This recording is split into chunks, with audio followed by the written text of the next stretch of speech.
I don't know, probably. Good afternoon, everybody. Good evening. Welcome to the Sacramento City Council. Let's call the roll, please, to establish a quorum. Okay. We'll start with Member Ashby. Here. Warren. Here. Harris. Here. Hanson. Chenier. Guerra. Here. Jennings. Here. Carr. Here. And Mayor Steinberg. Here, a quorum has been established. Let us begin. See Mr. Randy Sater in the audience here. If you would mind helping us lead us in the Pledge of Allegiance, sir.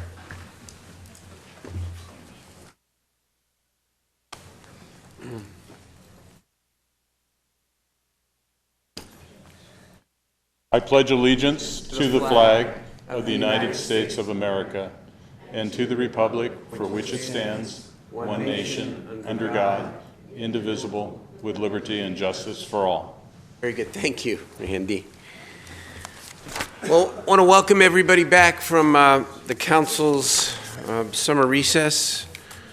I know that the city continued to work, but I hope that everybody got a little bit of a break as well. We have a relatively short agenda tonight. Let's move through it. I think we begin with the public comment here. We do. Okay. So we have several that have signed up to speak. We will call three at a time, as is our normal practice. We will start with, I believe this says David Bear. Is that correct? Dane. Matt Bain. Worthy, Eric Frame, and we'll go from there. Welcome, David. Good evening, everybody. I'm here as the Executive Director for NAMI Sacramento, the local affiliate for the National Alliance on Mental Illness. And I'm here to thank you guys for stepping up and approving the 40-hour CIT training, the Crisis Intervention Team training for law enforcement. It's a great training for teaching law enforcement how to better interact with people who are in psychosis. The training has been shown nationwide to both reduce injuries for people who are living with mental illness, but reduce injuries for law enforcement as well.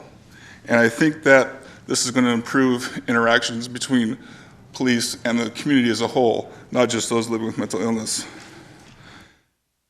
As a neighborhood advocate, I would ask you to protect this investment because you guys are spending a lot of cash on this training, so I get that. So I'm hoping that the city can start working on improving the morale within the department and compensating the police officers at a comparable rate to the surrounding communities. We lose too many officers to everybody else. They get trained, and it's well known in the other communities that they come in and they can take the people who are getting trained at our expense, and they're not having to pay for that training. So I'm hoping that you guys can address that. I know contract negotiations are going on because we need good, well-trained officers, and the CIT training will help improve the relationship between the community and the police force.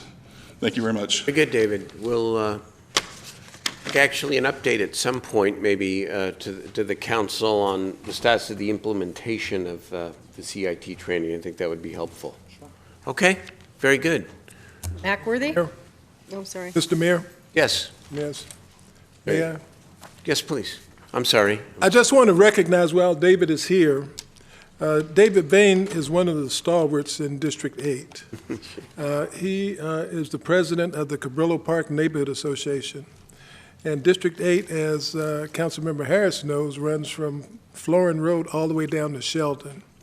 And it's impossible for one person to actually run a council district without a lot of help. And it's people like David who do that.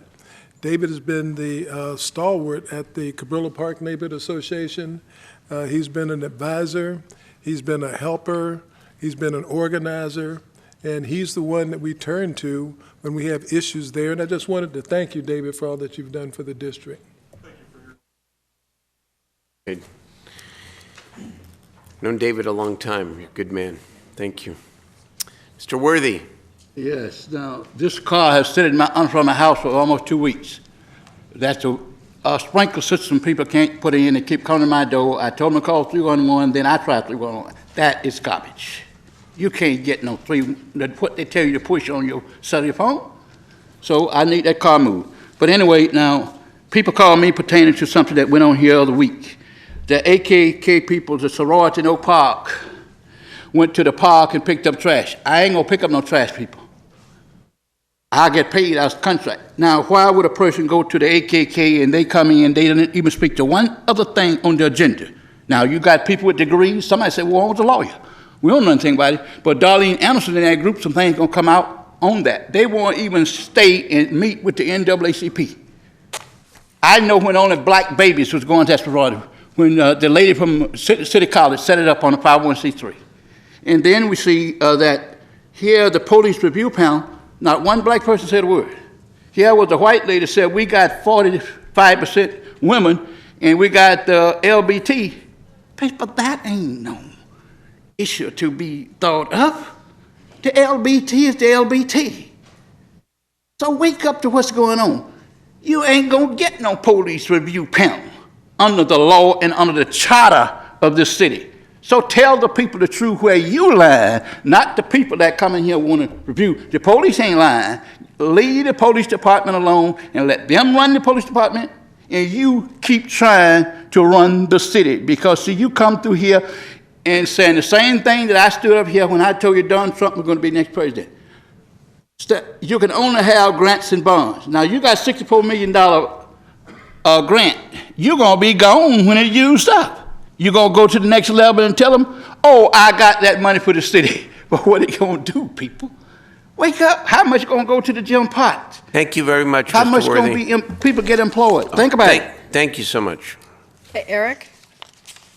Following Eric is Farah Lemmings, Robert Copland, and it looks like Pablo Garnica. Hope you guys had a fun summer recess. Sacramento remains a hub of child trafficking, according to the FBI. KCRA 3 reported that Sacramento is the second worst child trafficking city in the nation. Wow, that's bad. I went to the Board of Supervisors meeting a month ago, and the district attorney was there, and her presentation indicated less than $100,000 dedicated to human trafficking. If we're the hub of child and human trafficking, why is the DA devoting less than $100,000 to human and child trafficking?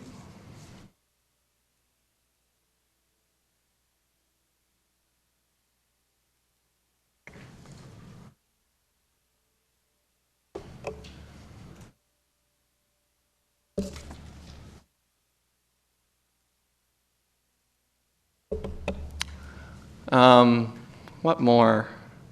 How about the unconstitutional and inhumane no camping ordinance? Mr. Mayor, you've said it's inhumane many times. Yet we still have it up and running. It's unconstitutional because it breaks the 8th and the 14th Amendment of the Bill of Rights. Besides, Mr. Chenier, I'd love an update on the human trafficking, child trafficking situation, because you spoke to me last time I brought it up, so that would be nice. I'm also wondering if people here think homelessness is a crime. It's a direct question you can try and answer.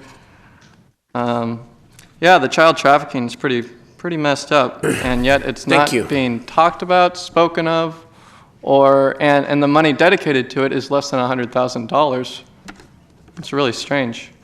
Thank you for bringing it to our further attention. I appreciate it. Farah? Yes, hi. Hi, Mayor. Hi. How are you? Good. How are you? Good. I'm here on behalf of the homeless as well. I am homeless. I know what it's like to be on the streets. It's very rough, it's very dangerous, especially for a woman who has been sexually assaulted and tortured. Can we help you? Yes. Can we connect you tonight with somebody here in our city who might be able to refer you to help? I would like that, sir, yes. Well, why don't we do that? Thank okay? you, Mayor. Also, A lot of the people that go to the shelters are filled. If you don't get to the shelter in the morning, then you're out of luck. And that's not fair, because everybody deserves a home. Everybody deserves food. Everybody deserves clothing. Everybody deserves a shower. Everybody deserves to be treated like a human being. Especially women who've been assaulted or raped or tortured or whatever. I know what it's like out there on the streets, because I'm on the streets every day for about 2 months. And I would like the city of Sacramento to please do something with the homeless and the mentally ill. Being mentally ill, I understand that as well. I've had depression, I've had anxiety, I have panic attacks, especially when I'm out on the street, sir. There's a lot of scary people and there's a lot of drugs. There's good people and bad people. And just because you're on drugs doesn't mean you're a bad person. Just because you're homeless doesn't mean you're a bad person. And just because you're mentally ill doesn't mean you're a bad person. Everybody needs help, especially me. Let us try to help you beginning tonight, okay? We have Thank you, Sergeant Mayor. Galliano back there who helps run our impact team, and we'll try to get you the right referral, whatever we can do directly tonight, we'll try. I appreciate okay? that. I've been working with Weave. Okay, we have to I understand, sir. Thank you. conclude. Thank you so much. Hey, Robert?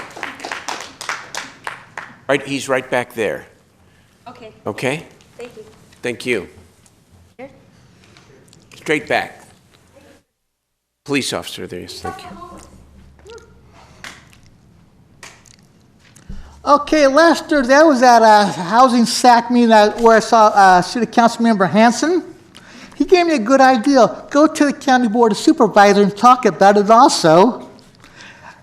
And they had about 40, 50 people there. And then Saturday, I went to attend a town hall meeting for about housing, and we had a much larger crowd than the first meeting I went to. We had about between 100 and 200 people. And there would have been a lot more, except there was a women's march held the same time. And you don't know what's coming next week, because we plan to pack this place next week. Several organizations that I know are going to play. Reason why I'm doing this, I thought it was the right thing to do. Now it's gotten personal, because my niece is struggling to find a place to live.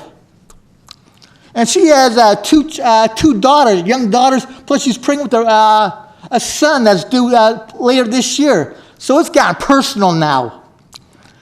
And either you do something about it, or you're going to have a swarm of people coming down to city council meetings week after week after week, because I will help organize those meetings. So be warned. Next week, there's a bunch of people coming from about at least 6, 7 different organizations. Thank you. Thank you, Robert. Pablo? Following Pablo is Wanda Cleveland. How you doing, Mayor, council members? My name is Pablo Garnica. I just wanted to introduce myself. I'm a brand new resident, so, got to get to know my people who's running the city. I know running a city is a very difficult job, so I give you all the respect. I'm a recent grad from Cal State East Bay, trying to be a long-term resident up here, because honestly, it's significantly a lot cheaper than the East Bay region. Just got the first electricity bill. Not too bad, comparatively, of course. I'm from Pasadena too, so it's a little bit worse down there. First impressions of the city very quickly. Beautiful city.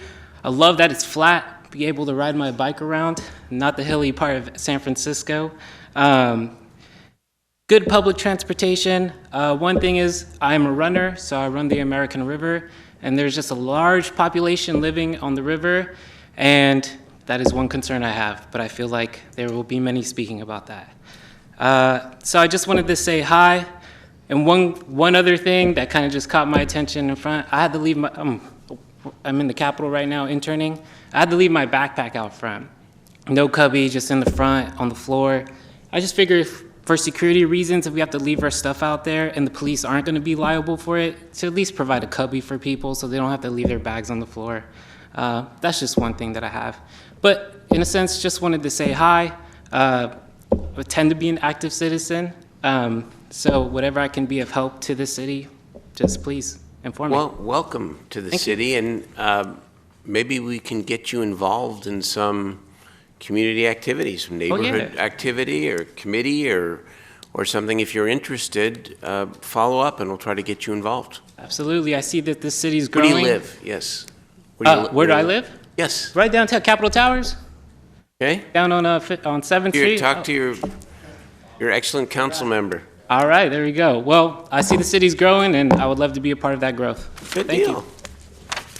Okay, Wanda is next, and then Fago, and then Kevin Carter, Jeffrey Nelson, and Marcus Anzuli. Good afternoon, Mayor, City Council. I'm here because I've been gone for a while. I have a 3-year-old I'm running around with. But I made a point to be here tonight because I have an issue. My issue is I have a friend that I've been friends with for now 8 years because she has mental illness and doesn't see that she needs help. They have removed her from her home. Because of her behavior, because of her conditions of her home. I'm questioning, I'm the one that activated what everything, because I seen things were going really south. But what I have a problem with here today is our mental ill people that are on the street that don't see that they need help. This lady has a little bit of money. Before I got involved with her, there has been several people that have taken advantage of her, including a county worker and a business. One of them, of the two, have paid her back $10,000. The other one sits back, and he's a deacon of his church. Do you know how disrespectful that is? How disappointing I am to know a county employee walked in and took $4,600 from her and doesn't feel that he has to pay her back. He got to retire. Again, going back to the homeless issue we have here in Sacramento, the mentally ill. This person that's now been removed from her home doesn't even see that she has a problem. How many people on the street are just like her and can't get help? But they'll take a person that has a home out. Thank you, Wanda. Fago?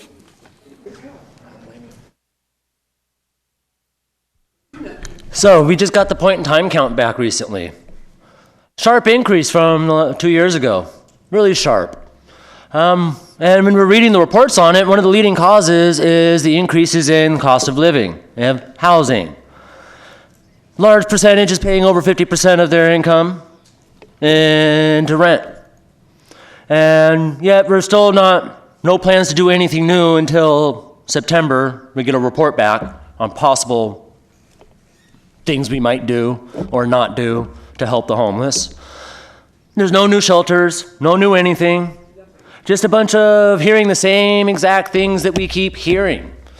I mean, there is that money to help for people with medical conditions, but everybody else still has nothing. So I'm kind of wondering, where's the political will in this city to actually do the right thing rather than worrying about turning our riverfront into an amusement park, you know? And in the process, insulting people, you know, because, you know, that doesn't really bother this city much, you know, because the legacy of genocide is nothing that we ever want to acknowledge in this city. And we're still perpetuating it today with our homeless populations by not helping with adequate shelters, adequate housing, repealing the camping ordinance, and taking the money being wasted, criminalizing people and putting them in jail, or taking their belongings and paying the storage for that, and putting that money into generating this housing and generating these shelters. Accepting Warren's proposal for a tent city in his own district. Get people someplace safe to be, rather than creating scenarios that give artificial reasons for more police. I guarantee, rather than calling for more cops, if you solve the issue that's causing the situation, you wouldn't need as many cops and you'd have a safer city. Thank you. Thank you, Mr. Clark. Kevin?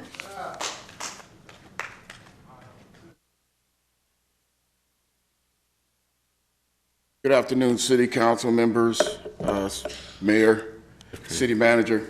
I'm here representing the Poor People's Campaign. I've been doing this since 2011, since the Occupy movement took place. And it seems like we're still here after, 8 years or so, still dealing with the same problems. What I just heard is what I've been hearing year after year. But what I've decided to do today is to bring you guys a newspaper, which is called the People's Tribune. And I'd like for you guys to review that, because what the gentleman spoke on is the renters that are having problems now with rent control will be here next week. And there's a lot of organizations that will be here to address that.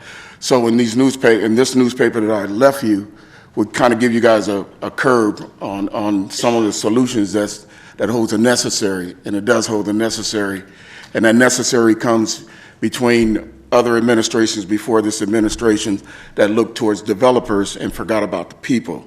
And so now the demand is for the people comes next week, because rent control is an urgency. It's an urgency for me.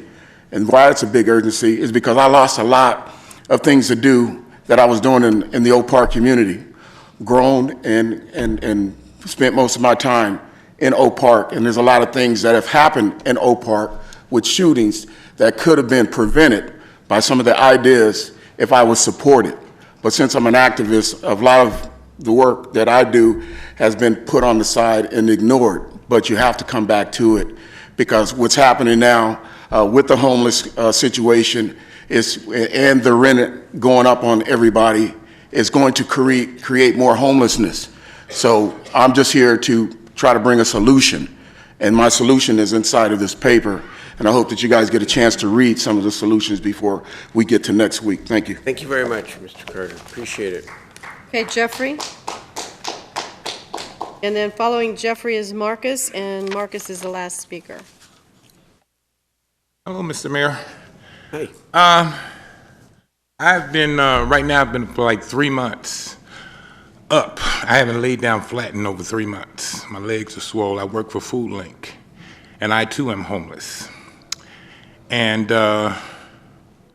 it's hard trying to get housing, because the programs that you have, they're not trying to find people like me housing. It looked like to me they're going out their way for drug addicts and alcoholics. The detox center, that's like a country club resort for alcoholics. And if you're somebody that's trying to work, it's like they lost. You got a job? You working? And I'm trying to save up some kind of money to get into something, because I can't do this anymore. So I don't know. One of the things you were talking about, the veterans, they were looking for, try to find housing for veterans. You're a veteran? No. A lot of the veterans, when I was at in the shelters, a lot of the veterans, they owned homes. And they were staying inside these centers. So I don't understand that either. Can we help you tonight in the same way we tried to help the young woman who came up earlier? Is there somebody we can try to connect you with tonight? Yeah, I need housing. I need to get housing, actual housing. I don't need nobody to talk to me and tell me about a lot of talk. I just want to get housing, get into housing. There may be shelter, there may be transitional housing, there may be a variety of options. A voucher to begin with if you're unsheltered, a hotel voucher. I mean, there may be things that we that would be fine. Hotel can voucher do to try to make sure that you're not outside overnight. We're happy to try to help you. Yeah, that would be great. Okay. Because there's a lot of us, where I'm working at right now at Food Link, it's a lot of us that are in that situation. Like one guy, he has 4 kids and his girlfriend, and they cannot, they're paying $1,600 to $2,000 a month to stay in a motel. But now they can't get an apartment. You know why they can't get an apartment? Because they have to make 3 times the rent. For deposit and everything. Yeah, to get it in. Yeah, they got to make 3 times. Last month's. That doesn't make any sense, you know? Thank you. The time is up for the testimony, but again, Arturo Sanchez here, who is our assistant city manager, is happy to talk to you back there. We'll try to connect you with the best housing option that we can. Okay. Okay? Okay. Hang in there, and thank you. Hey, Marcus.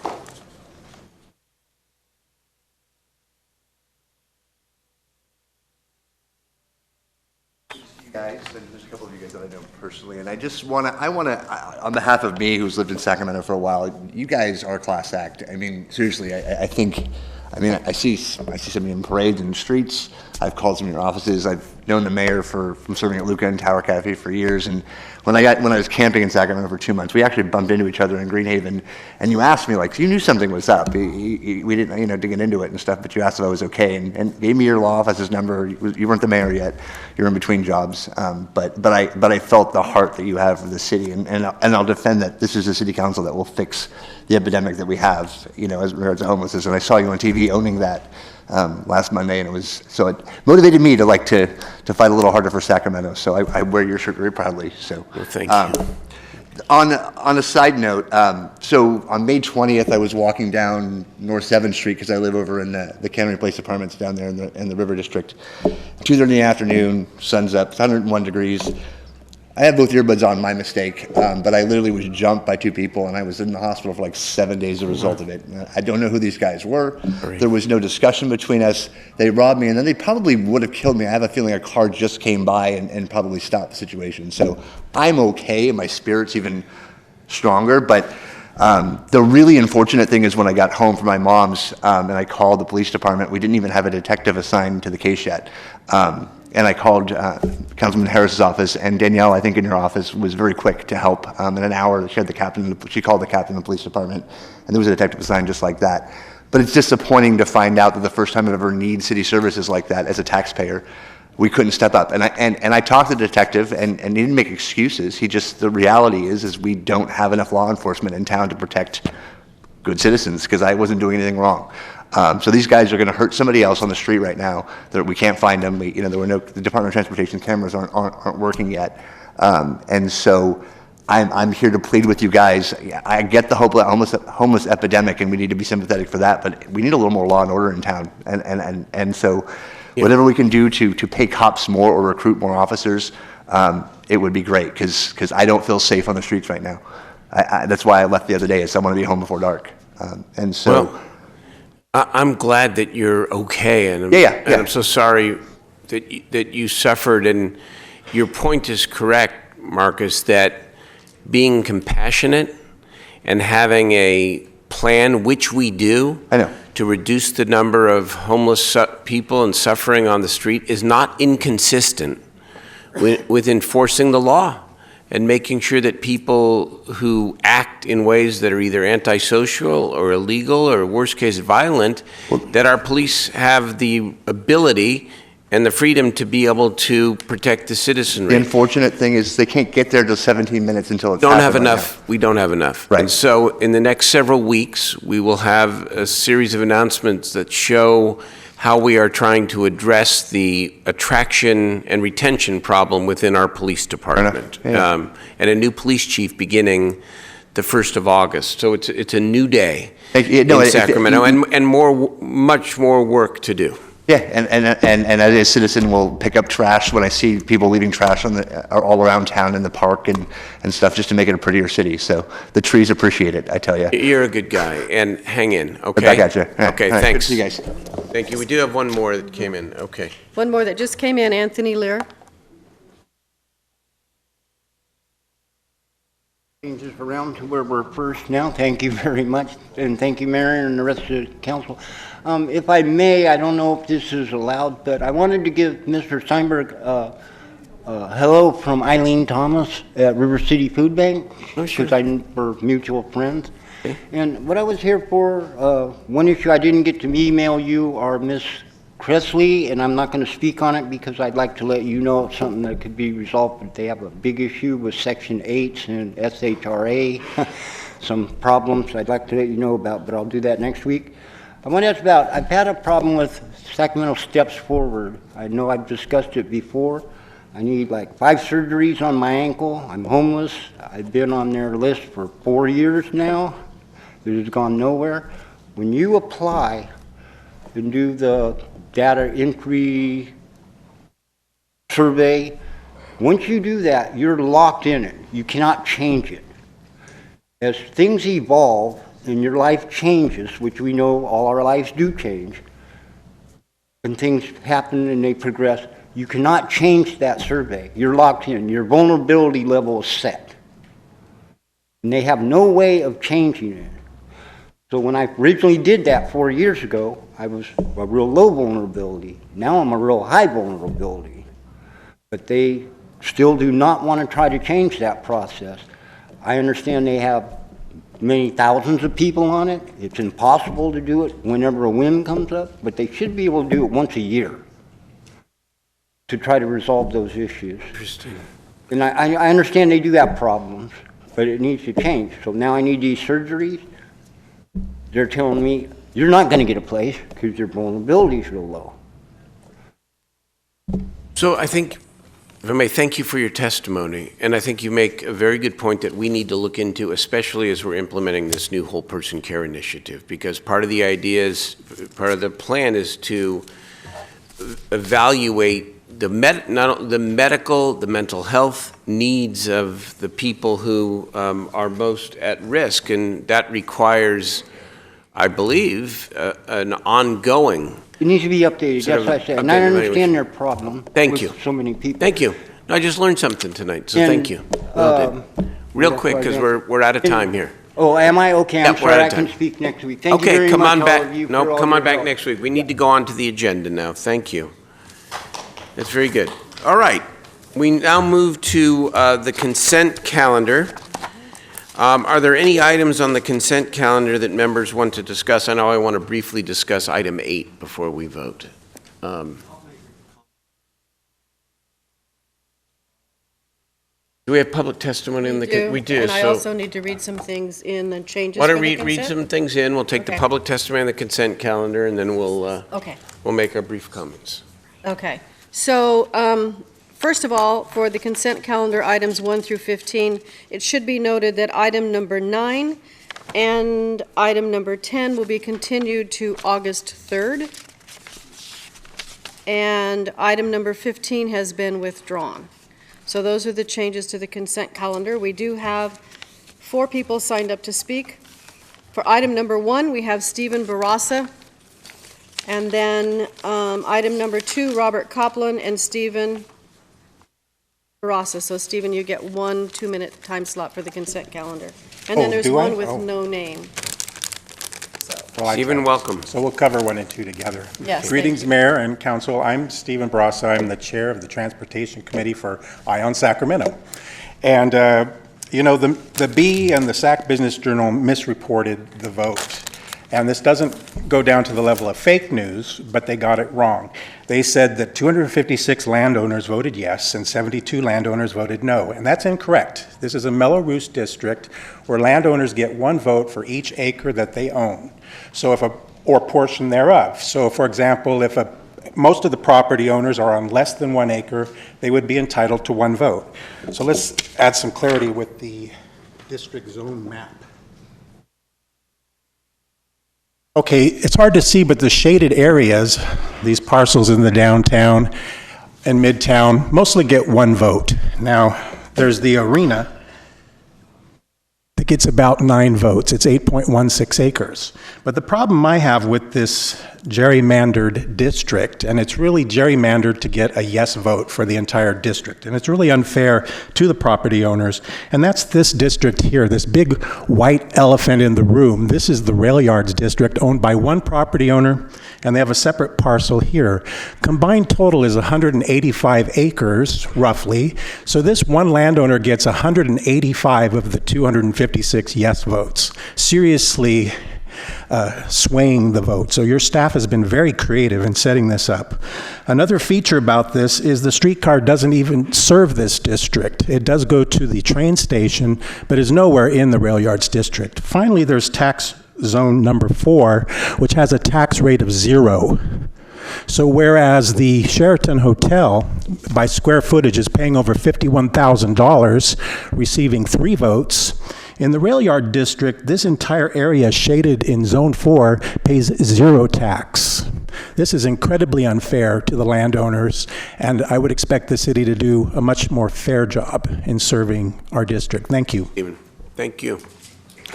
Okay, Robert Copland for item number 2. And then, as I stated before, I have someone that signed up for items 1-2 with no name. Ordinance levy tax for the streetcar?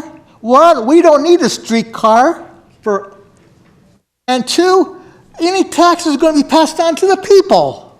They go to these businesses. This is a joke.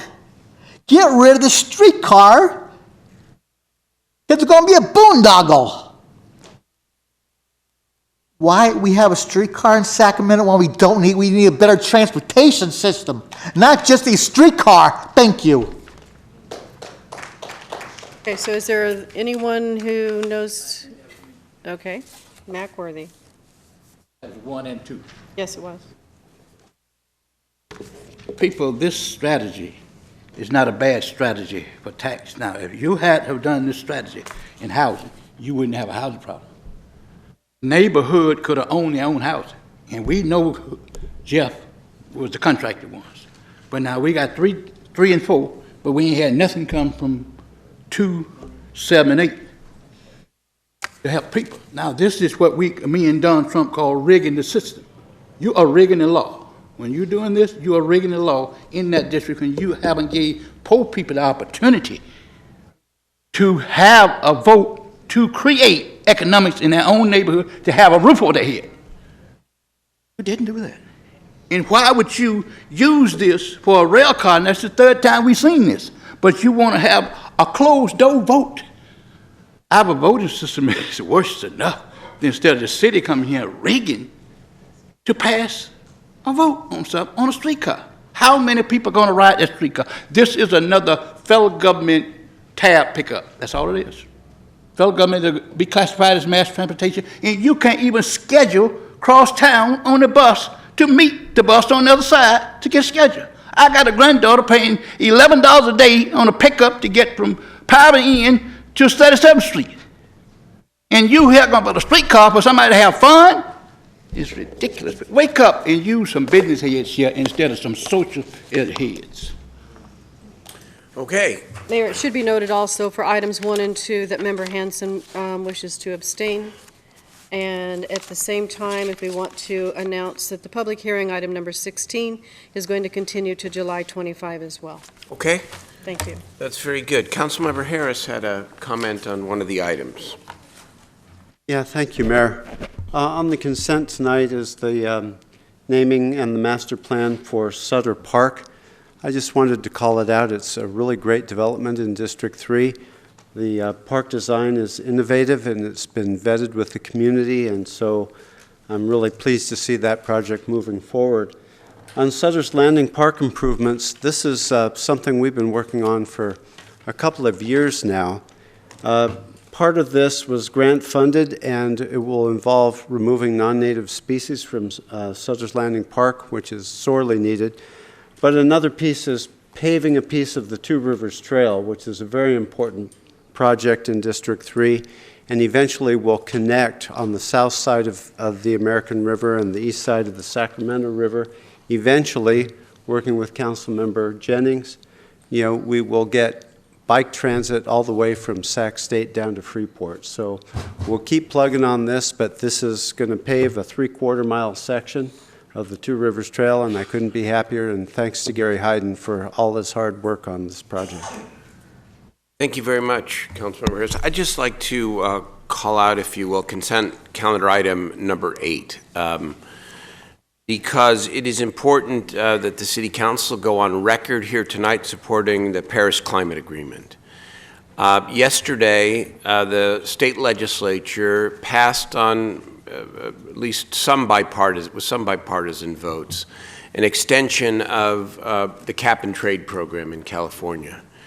This is going to generate billions of dollars to invest in new technologies and in public transportation, and Sacramento will be included among the beneficiaries.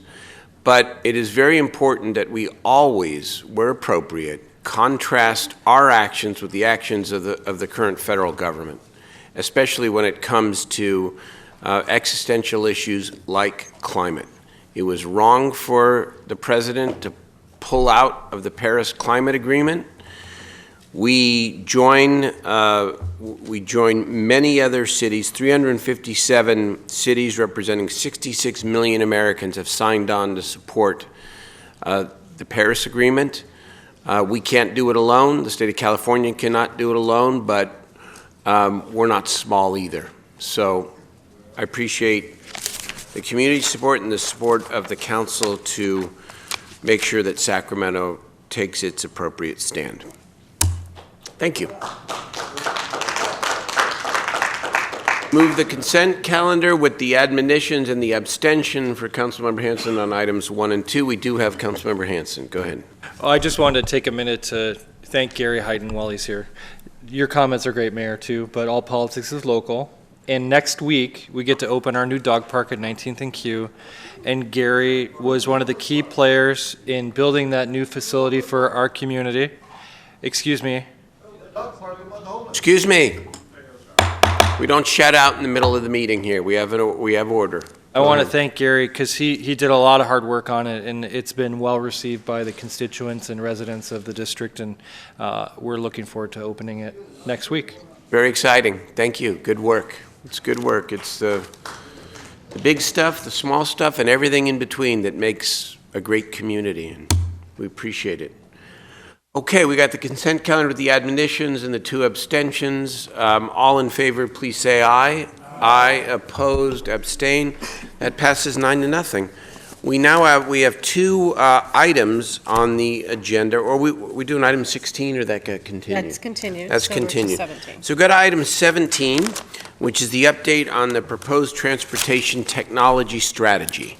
Who's presenting on this one? Mr. Moore, how you doing? Very good. Good evening. No one else stood up, so I guess I'll present on it. You volunteered, huh? It's funny. Good evening, City Council and Mayor Steinberg. I'm Ryan Moore. I'm the interim City Traffic Engineer at the Department of Public Works. And I'm going to go ahead and start my PowerPoint as long as I'm at.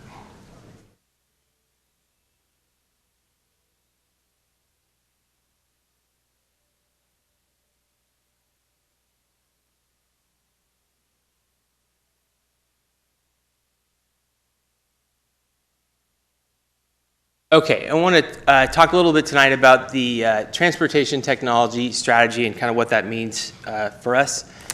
So what this is all about is a little bit looking at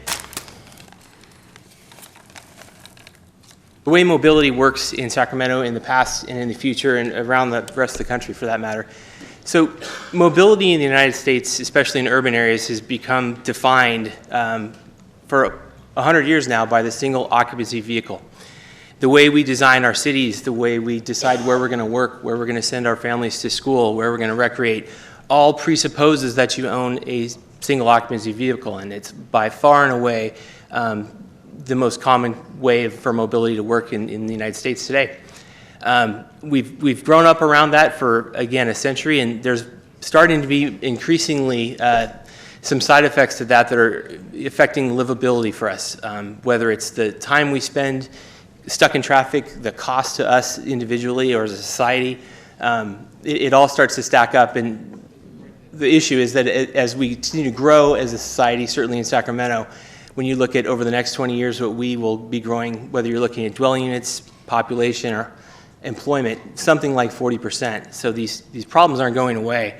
And when you look at our aspirations in the general plan to add something like 10,000 new housing units to the downtown area, for example, over the next 20 years, we won't be building any new streets to accommodate that. So the way we approach mobility really needs to start to change. And we think there's a lot of very promising technological solutions on the horizon that ought to be carefully looked at and probably rolled into the way we do business.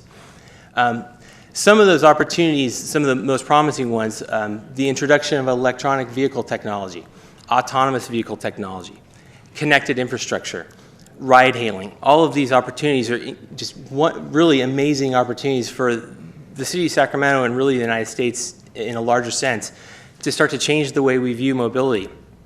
And so for us, we look at a lot of these really great opportunities and think, as we look at the 2018 general plan update, which will start in January this year, we'd like to probably see a very significant change to the mobility element of the general plan, which recognizes a lot of these opportunities that we have to affect changes to the way we address transportation. So as we look at some of these really great opportunities and how we would roll them into the general plan, the idea is we really want to be a catalyst. We want to enable this kind of thing, and we want to look at sort of understanding the policy implications around a lot of the technologies out there, such that we don't become an obstacle to progress. For example, electronic vehicle technology, which you're going to hear more about in a minute from Jennifer Venema. We love the technology in terms of its ability to address climate change. How do we address curbside policy, for example? Autonomous vehicle technology has huge potential to affect traffic safety and also achieve some social equity. But so where and when and under what circumstances would we want to engage in pilot projects to test autonomous vehicle technology on our streets? Connected infrastructure has a lot of great advantages in terms of enabling autonomous vehicle technology to work, and also for collection of data for planning purposes. But the infrastructure, who would own it? Who would maintain it? Who would be liable for it? Ride hailing and ride sharing, some of the greatest, actually bar none, the greatest way to address climate change through transportation, getting more bodies into fewer vehicles. How do we affect that? How do we support that without marginalizing our partners at regional transit?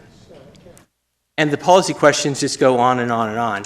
So the question we have asked ourselves is, how do we begin to jump into this and really be able to roll it in an effective way into the general plan?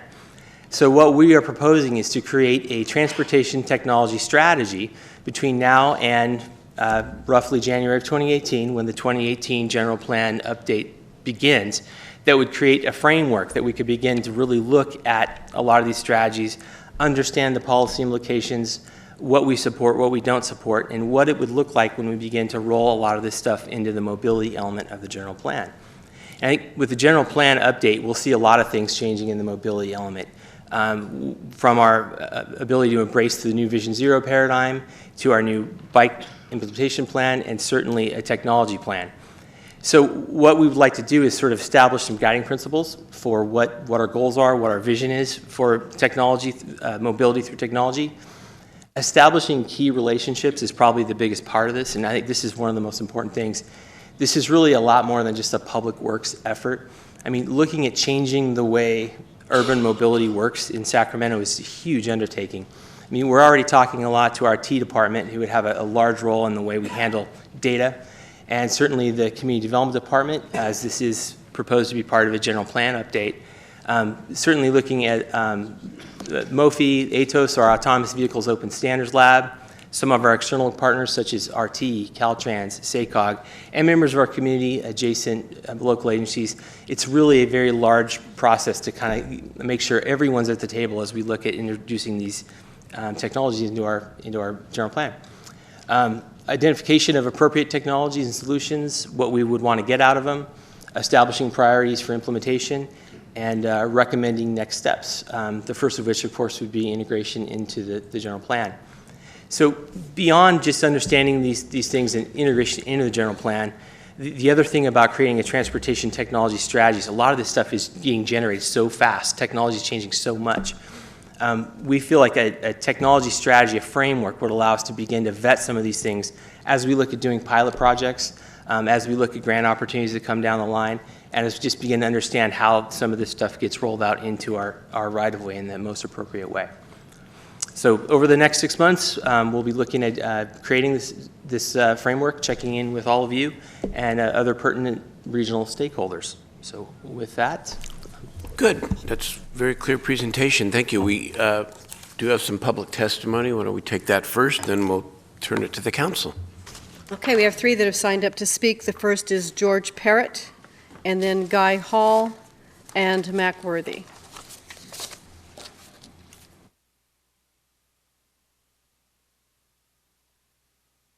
Hello, sir. Hello. So thank you for giving us the opportunity for feedback. We'd like to basically share with you the encouragement that many of us feel for the council, for the city's interest and activity directed towards autonomous and high-tech vehicles.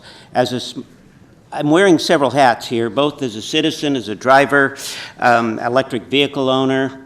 I'm certainly a tech fan, And what I'd like to share with you is, I barely made it to this meeting today because in crossing the street just to the east of here, a yellow cab blew through the red light and basically came close to taking myself and another pedestrian out. My personal electric car has been hit twice when parked in this city.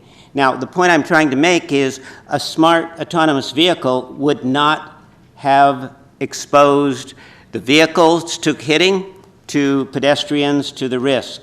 We basically, as the Bee and other news people picked up, Sacramento has some of the worst drivers, it would appear, in the United States. And certainly I've experienced that in my 50-plus years in this city, and it's just gotten worse. I do most strongly encourage the support for autonomous vehicles as a test bed. And as the president of Sacramento Electric Vehicle Association, I'd like to make our board and our members available for any kind of consultation and support for this program. And again, thank you. Much. I think we ought to have a council presentation, actually, come to think of it, on all the work that's being done around making Sacramento the test market for autonomous vehicles. We'd love to support a lot going on. So let's, that's a good agenda item. Thank you. Again, thank you, and I was under time. Sure were. Okay, Guy Hall.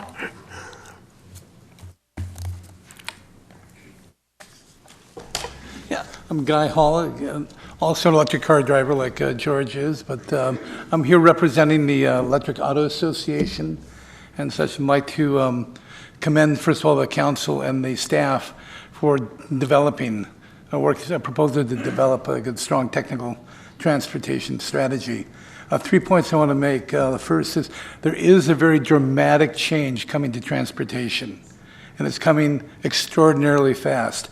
General Motors CEO, Mary Barra, says progress is happening on a weekly basis, not a monthly or quarterly, with respect to this technology. Ford and VW are introducing self-driving cars in high volume by 2021 without a steering wheel or pedals. The Nissan, Toyota, Audi, Mercedes are all following in similar manners in just a couple years. Chrysler and General Motors are already putting out thousands of cars in test. Now, you don't do that if you're early in your development cycle. These are moving very quickly. Fundamentally, this is going to change our relationship to transportation. The dealers, the mass transit, parking infrastructure, all that is subject to quite a bit of change. We'll start owning the trip, not the car. Sacramento is well positioned to take advantage of this. We've got both the Autonomous Transportation Open Standards Lab, the Green Cities, which looks likely, coming this direction, and I think a very strong staff. I'd like to also encourage people to look not just internally and local partners, but there's a Bloomberg Aspen initiative, which is a number of city mayors and actually not just in the United States, but across the world that are getting together to share experiences and ideas and such. So again, Sacramento Electric Vehicles and Electric Auto Association are available for consulting and support. Thank you. Very good. Okay, Mackworthy. Your third item tonight. We hear some things, and the old man says Sacramento. Now, if I had said Sacramento had the worst travel in Sacramento, it would be supposed to be negative. But truly, people, I've been here a long time. We have some sad drivers. Your technology should be on mass transportation. I'd be 76 years old here in another month.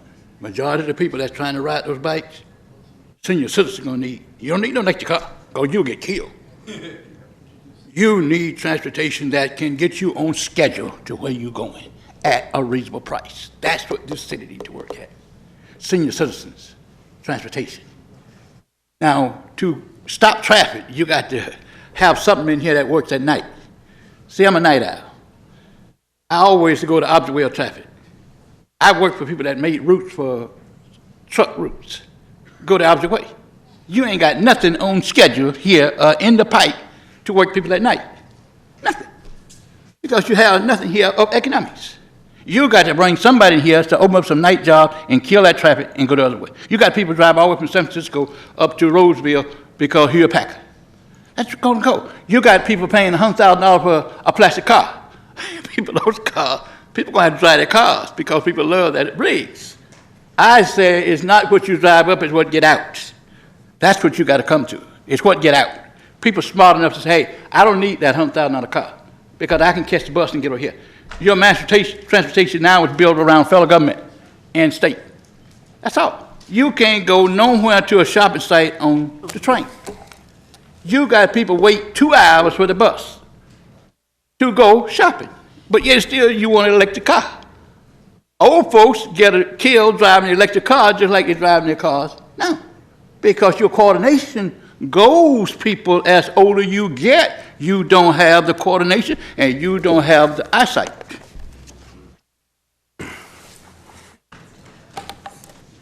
Very good. Okay. We do have council members now, and let's begin with Councilmember Hanson. Thank you, Mr. Mayor. Ryan, you know I think very highly of you and your staff. I think that this is something whose time has definitely come. But as we get into it, I think creating a strategy is absolutely important. I'm glad the mayor talked about autonomous vehicles and getting more there.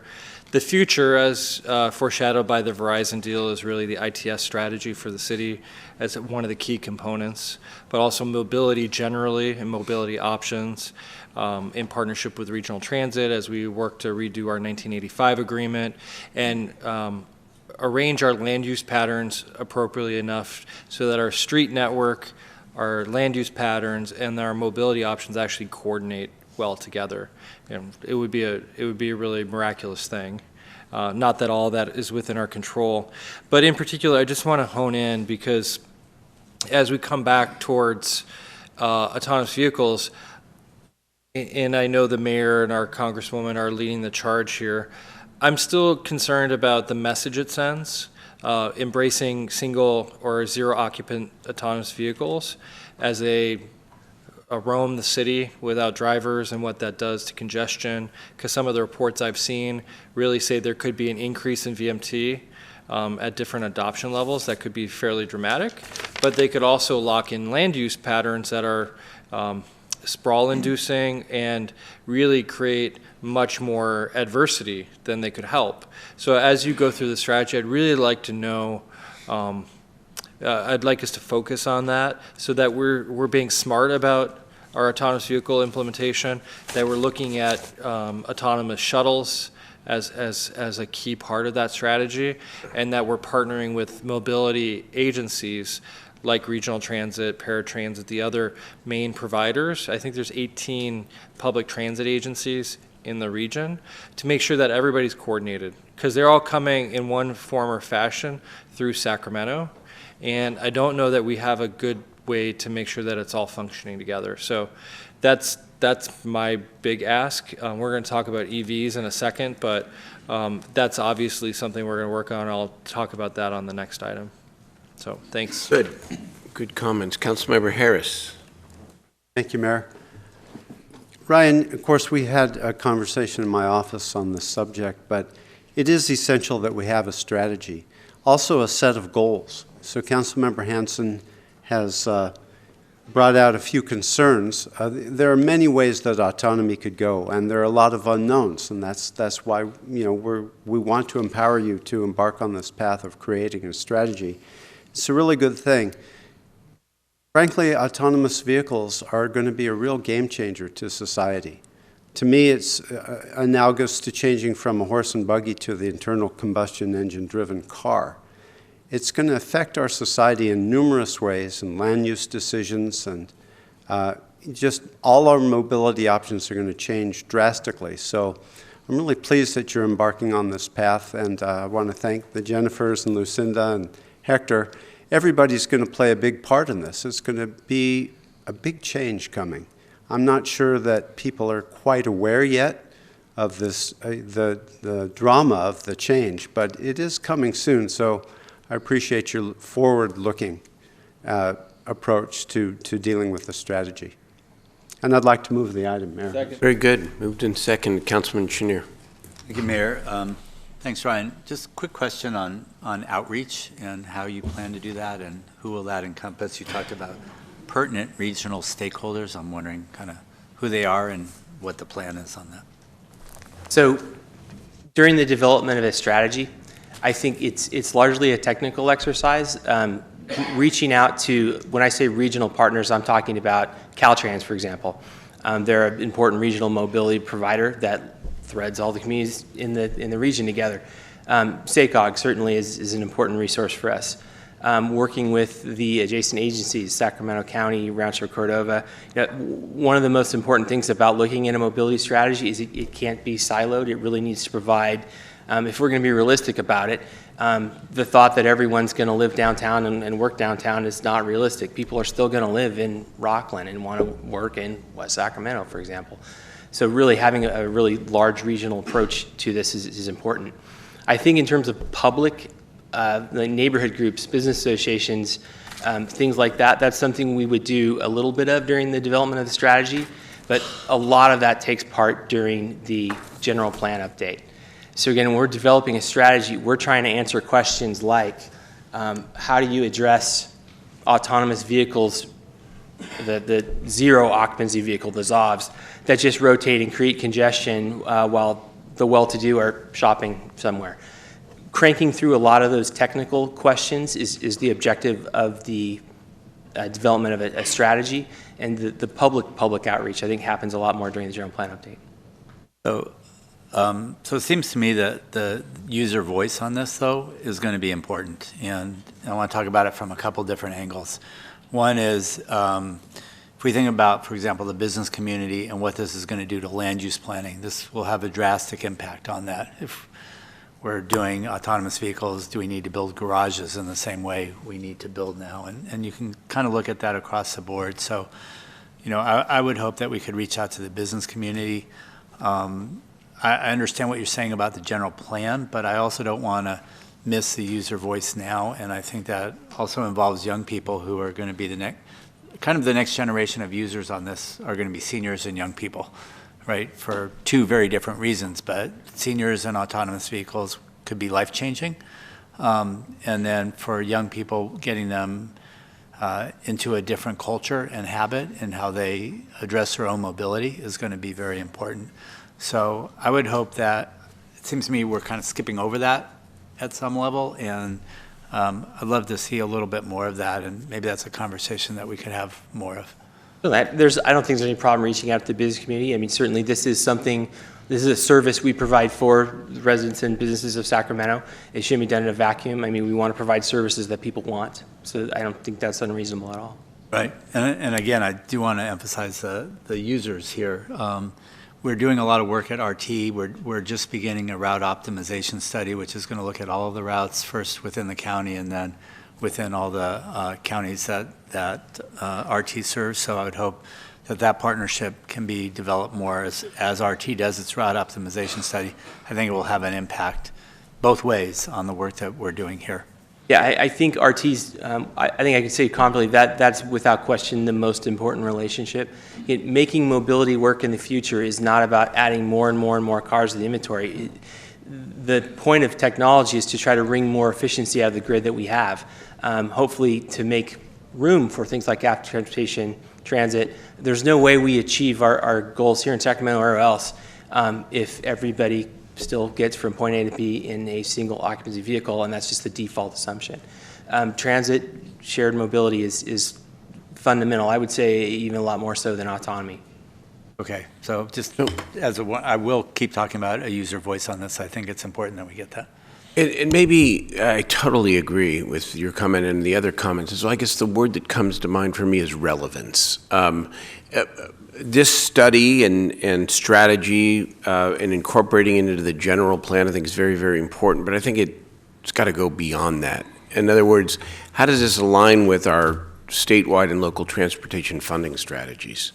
If we are looking at going to the ballot in 2018 or 2020 around transportation with an emphasis on public transportation, how does the new technology fit into that, right? What's the city's view on that? I know we've got appointed members to the RT board and to the STA board, and they'll ultimately help make those decisions, but we have the ability to guide. And I just think there needs to be an alignment here between what our ideal is, what our general plan looks like, and how we are going to fund a modern transportation system. So I think the point is here, let's make this exercise more than a dusty shelf exercise. That means involving the community and the people who are affected and the broader stakeholders who we may ask to help step up and help fund a modern transportation system. We see this as not a footnote aside. This other thing we're doing. This is changing the way we view mobility. So absolutely. Okay. Excellent. Thank you, Ryan. Okay, that's been moved and seconded. All in favor, please say aye. Aye. Opposed? Abstain? That passes 9-0. We now move to our last item of the evening, which is item 18, a related item about electric vehicle initiatives. Ms. Venema, welcome. Thank you very much, Mayor and members of the council. I'm just going to pull up my presentation. Okay, take your time.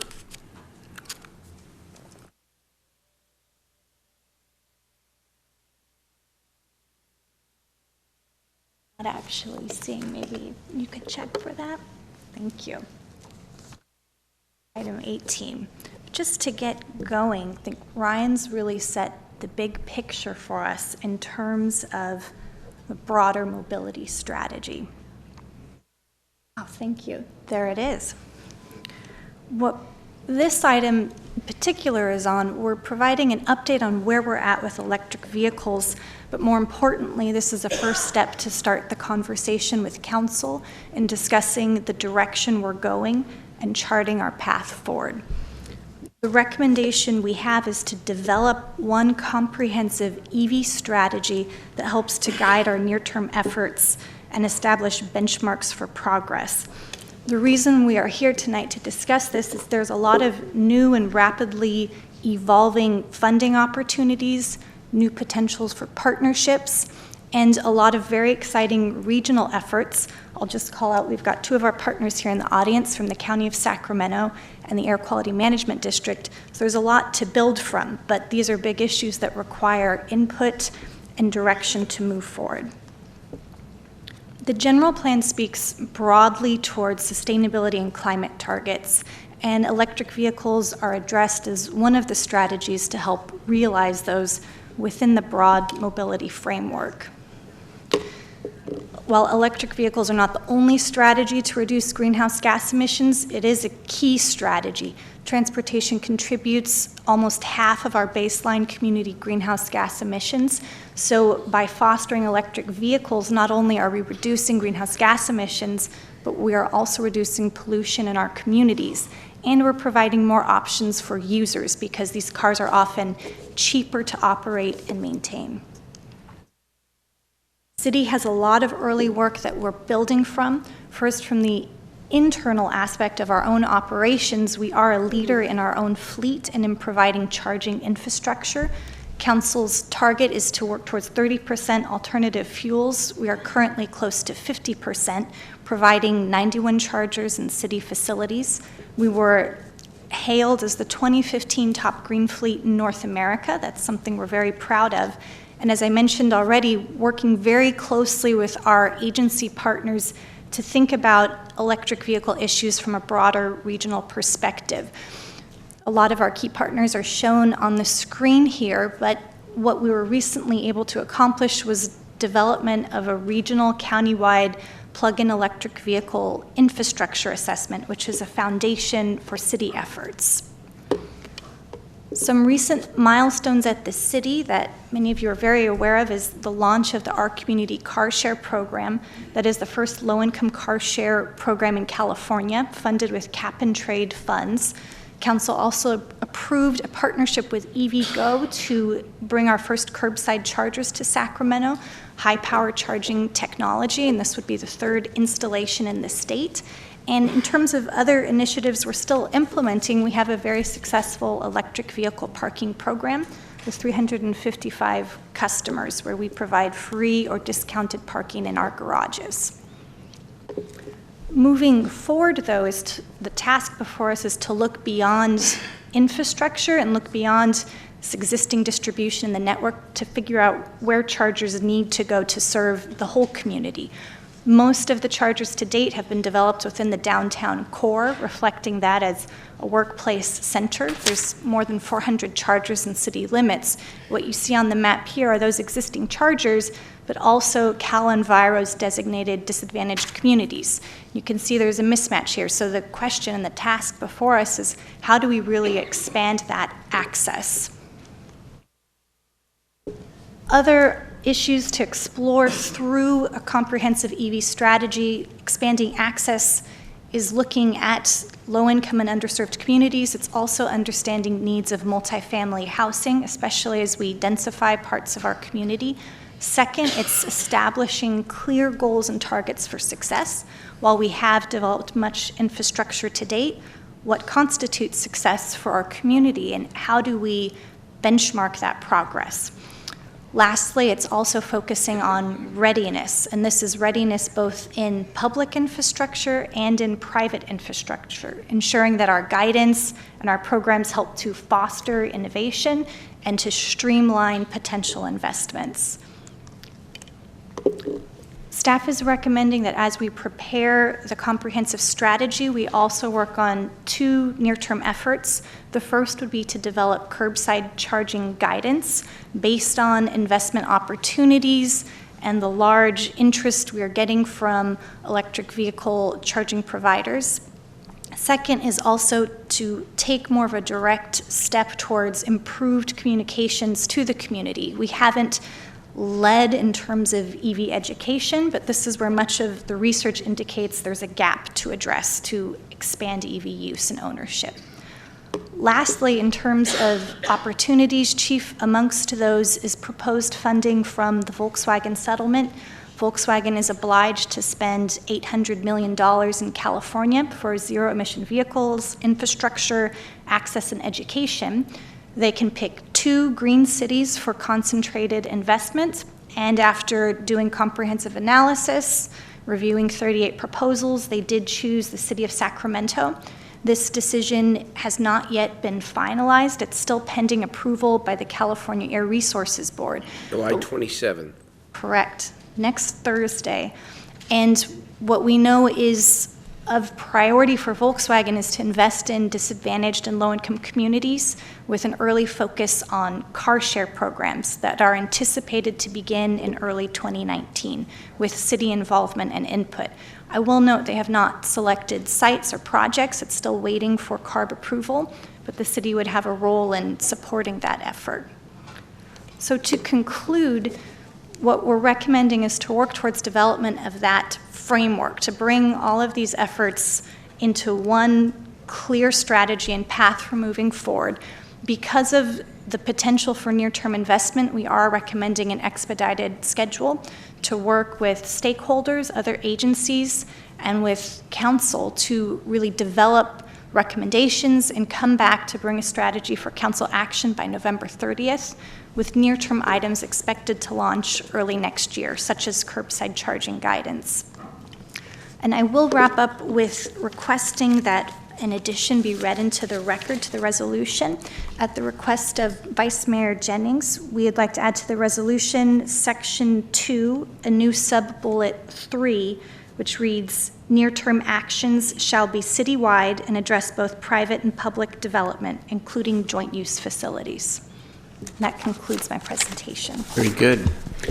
Thank you. We do have very good presentation, very exciting set of initiatives. We do have some public testimony. Why don't we take that, and we'll take the council comments. Okay. So again, we'll start with George Parrott, and then Guy Hall, Ben Foss, and then Tim Taylor.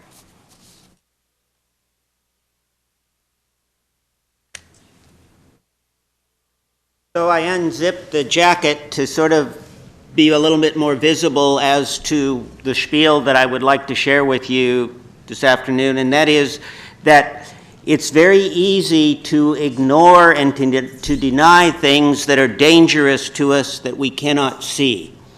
And those issues in air quality are exactly the easy things to deny and to ignore. But we cannot really, nor should we, ignore them any longer. I support, in this capacity, my presence here is on part of the running community. And those of us in Sacramento that promote and are involved as volunteers in the national events that come to Sacramento, including the recent championship in track and field, and in the local running community that exercises and works out here every day. I was the head coach of the largest running club in Northern California for almost 30 years as one of my volunteer activities. That's the Buffalo Chips Running Club. And air quality is life and death. When EVs were first introduced, I had VIN number 320 Nissan Leaf in the world. I had VIN number 679 Chevrolet Bolt in the world. And before that, we had Prius and Camry hybrids. And that we have these options for emission-free vehicles is something that we really do need to support, and they are going to become more affordable. The price for batteries has dropped from $1,000 a kilowatt, meaning the battery pack in Nissan Leaf was originally about $24,000 of vehicle value, to about $115 a kilowatt. And when it goes under $100 a kilowatt, which the prediction is in the next 2 years, EVs will be as price competitive as anything else. Thank you for promoting, considering, and supporting this technology. Thank you, sir. Thank you for coming. Hey, Guy?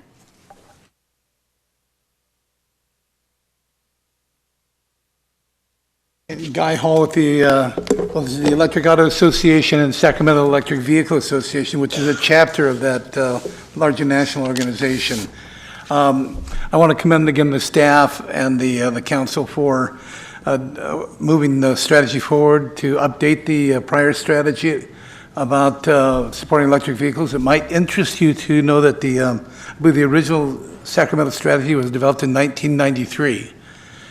And that was a very forward-looking strategy, and it's been very successful in terms of getting some initial rollouts. So I think that's something that shows real leadership in Sacramento, for not just for California, but across the nation. I want to also appreciate what Jennifer has done in terms of reaching out. She's been to both the Sacramento Electric Vehicle Board and to the general membership meeting, sharing and gathering feedback as she's pulling together her plans. So we have about 10,000 electric vehicles in the Sacramento region.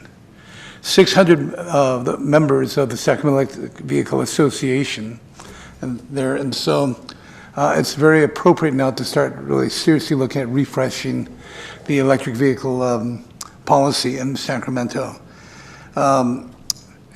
Right now, transportation is our number one, as you heard earlier, our number one global warming gas contributor, and this makes it a fairly critical item to really to get serious about. And Mayor, you mentioned earlier about being serious about global warming and cap and trade. Is this upside down or right side up? Whoop, there we go. I'd like to encourage people to see the movie that's coming out that's called An Inconvenient Sequel, A Truth to Power. It's the follow-up of the sequel from the movie An Inconvenient Truth, again addressing global warming. Good. Thank you again for coming to the council and informing us. We appreciate it. I'll leave this here. Oh, you can take it off. That's okay. Okay, next speaker is Ben Foss, and then Tim Taylor, and Judy Robinson, Stephen, I believe it's Noctur.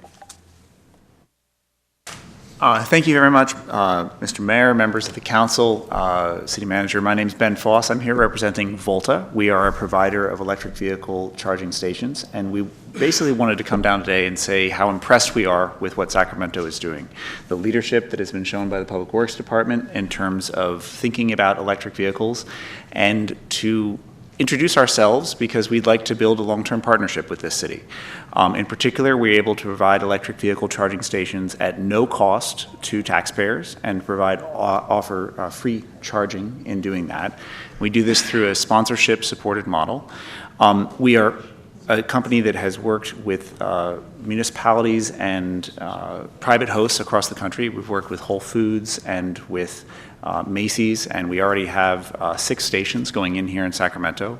We've established large networks in LA and in the Chicago area and in the San Francisco area, and we're looking to expand up here into the Sacramento area. In particular, we're interested in working with you on any types of implementations you want to do in terms of a pilot program.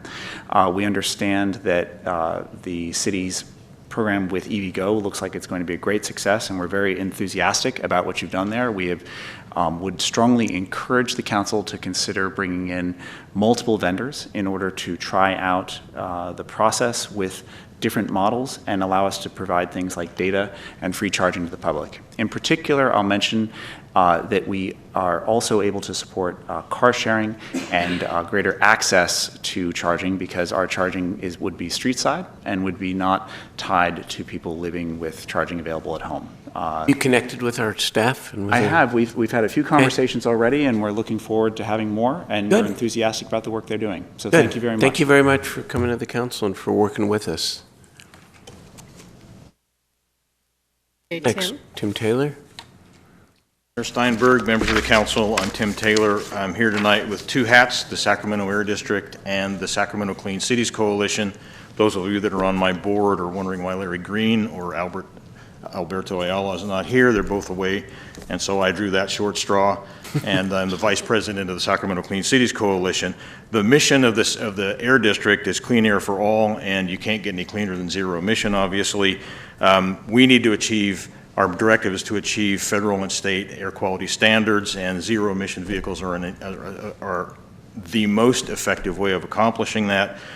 We also can claim that we're supporting the efforts of the state towards reaching its greenhouse goals, and now with the city taking the same position, it will help.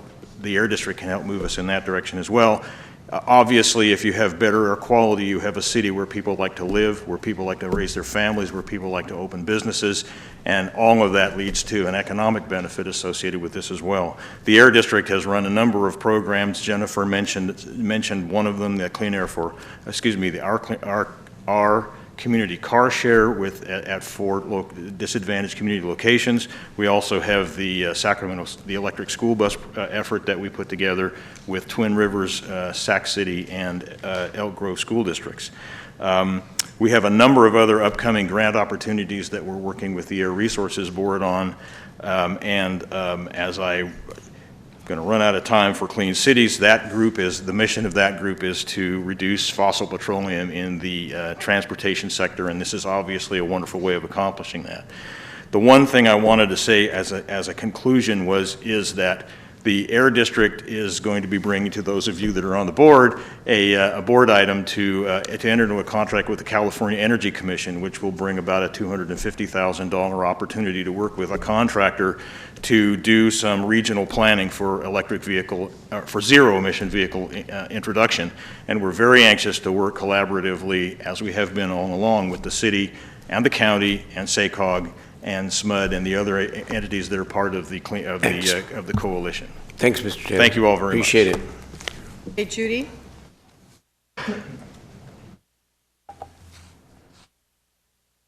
Good evening, Mayor, council members. My name is Judy Robinson. I'm the Sustainability Manager for Sacramento County. I'm also the Chair for the Sacramento Area Plug-in Electric Vehicle Collaborative, and a resident of the City of Sacramento.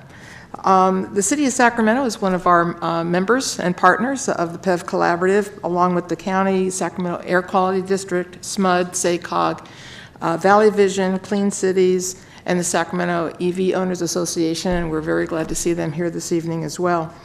This dynamic collaborative was responsible for preparing the readiness and infrastructure plan that was on Jennifer's slide that some of you probably already have copies of. And this collaborative has been working together since 2015 to increase the deployment of electric vehicles and related infrastructure. On behalf of the PEV Collaborative, I'd like to support staff's recommendation to develop an EV strategy. This information that will come out of this work will be incredibly beneficial to plan implementation.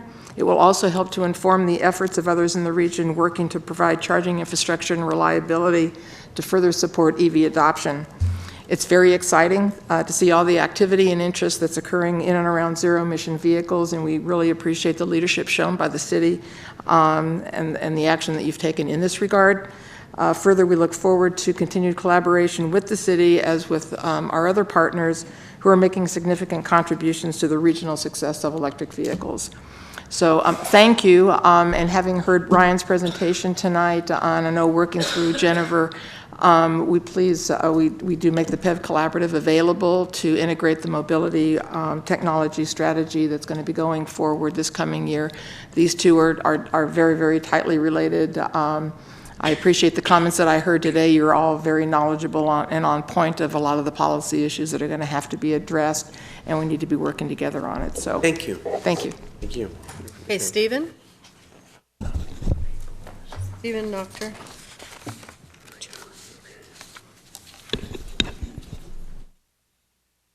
Hi, Mayor Steinberg and members of the council. Thank you for the opportunity to speak with you today. My name is Steve Nochter. I'm a member of the Sacramento EV organization, but my day job is running a laboratory at the UC Davis Mine Institute here in Sacramento.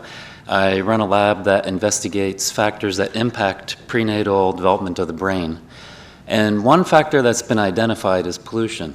So you may know this, but a pregnant woman who lives within a mile of a major highway, she has an increased risk of having a child who has a neurodevelopmental disorder such as autism. So that's just one of the negative impacts of pollution exposure, and there are many others. One way that we can rapidly reduce the amount of pollution that comes from transportation is shifting the transportation sector over to electric vehicles. I've been driving an electric car for over 4 years, so I'm familiar with how it works and the sources of the electricity that's used to power my car. And driving an electric car will reduce the amount of pollution you make immediately. Here in California, an EV, you probably know this, but an EV will make pollution that's equivalent to a car that gets around 90 miles per gallon, which is much, much better than the fleet average of around 25 miles per gallon. So that's a way to immediately reduce pollution. So I just want to encourage you to support these initiatives and help us to continue moving forward. Thank you. Thank you very much. Dale Glazer. And then the final speaker is Mac Worthy. Dale Glazer, I'm coming to you as a business owner here in Sacramento and a property owner down on X Street. We own the Visiting Angels Home Care franchise. We do home care for seniors.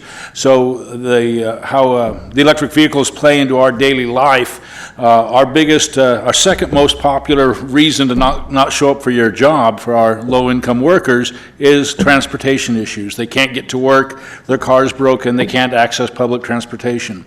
We have invested in a small fleet now, but a fleet of electric vehicles to allow, to provide to our care staff to allow them to get to and from their jobs, which are throughout the city and surrounding areas, West Sacramento, and various areas that aren't easily serviced by public transportation or ride sharing, which sometimes they can't afford.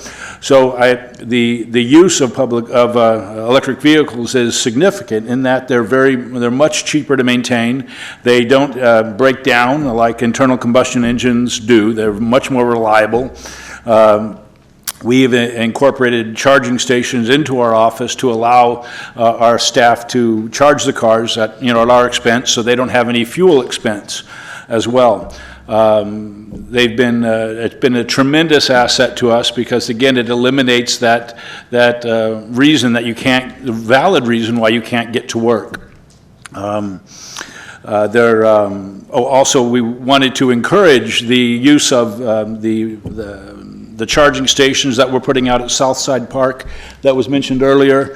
The use of electric vehicles in low-income communities are really important because, again, maintaining a car is a big part of ownership of a car, and maintaining an electric vehicle is far less expensive to maintain than an internal combustion engine. Thank you for your time today. Thank you very much. Okay, Mac?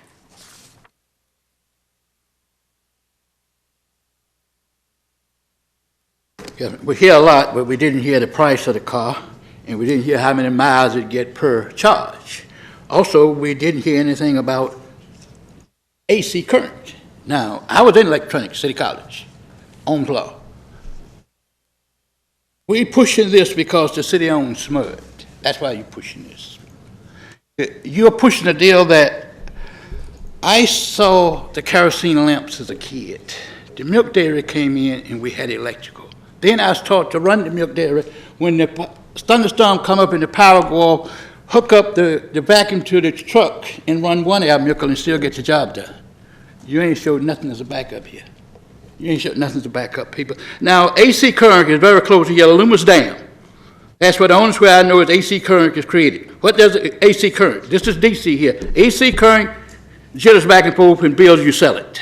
You can't get anything else from Rancho Seco.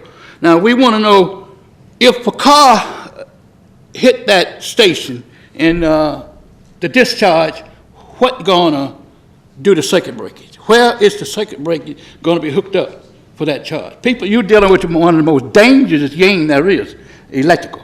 If it charges, it's going to blow you away and you're going to be fried out there. Real dark than I am. But we want to look at that safety, and we need the city to do some more studying at that, and we want to understand the poor people at this price. We want to see people that come in here and make a mint and then bring the price down to poor people, and you got a half rate. Now, when we look at the electrical, where is the generator can be hooked up and still get the same charge? See, I was into Ohm's Law. I know what the ions come together, you catch them and that's energy. Now, can I hook up a generator and give my car a charge? Generator run off butane should charge that same thing. So you're out of time. You're out of time. No, Thank you Thank tell you. the people the truth here, and throwing a Mickey at Donald Trump, you better be aware of global. Don ain't gonna get his deal through. Okay. Let's turn to the council.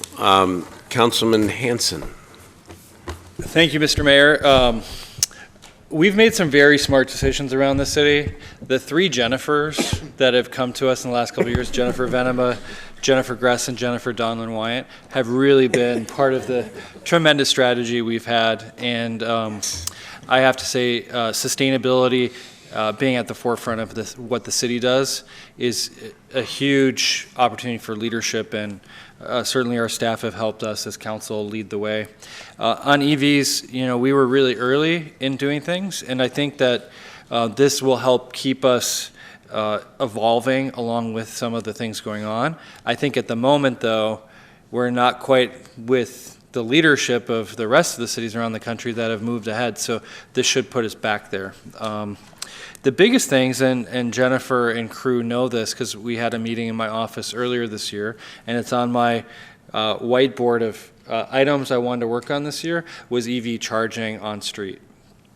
And the reason is that, especially when we talk about equity, most of the chargers that are shown on the maps, they're in off-street parking that's usually not open to the public, or if it is, they're heavily impacted chargers that really it's hard to get to because somebody's been there all day. Like in a workplace situation, someone plugs in and they're there the entire duration of their workday usually. So I think this is a great opportunity to use the public right-of-way in order to add charging, and that to me is one of the key planks from an equity standpoint, is providing access to charging facilities that are on street. And that's part of what I think we did with EVgo. I call that a plug and chug kind of thing because it's sort of amalgamated in one place, and it's almost like a fueling station, but for EVs. I think that one of the things that we really need to look at is particularly where we can use models like Volta to use the public infrastructure, street lighting infrastructure, or other things to create essentially on-street charging that's more limited. So working with the parking department, Jennifer, to create an orange zone or some other color. We've used a lot of the colors, yellow, green, blue, white, red. But pick a color and essentially begin putting charging stations in, and it's limited to an hour or 2 hours, whatever is the appropriate amount of time. So you can charge and go, and that spot's available then for the next person who needs to charge and go. And I do think that as we look at this, a lot of our public parking lots that are surface lots, we don't like surface lots. Everyone knows that we have a strong antithesis towards standalone parking lots. But in the instances that we do create them, we've required low impact development, which means permeable pavement or swales, other runoff. We want tree canopy. I think an important standard, if these particular uses of land are going to be there for a long time, is electric vehicle charging as well. Because a lot of times these surface parking lots, they make a lot of money for the people who create them, but then they're stuck there and we never see improvements. So we want them to be as positive a part of the community as possible. And so I'd like the staff to look at a standard for that. And I believe the U.S. Green Building Council just created a parking lot standard that includes electric vehicle charging, so you may want to look at that. This opportunity with Volkswagen as a green city is really a home run. I know because I had a vehicle that was a cheating car. I was very upset about my diesel and the fact that what I thought was a green car was not.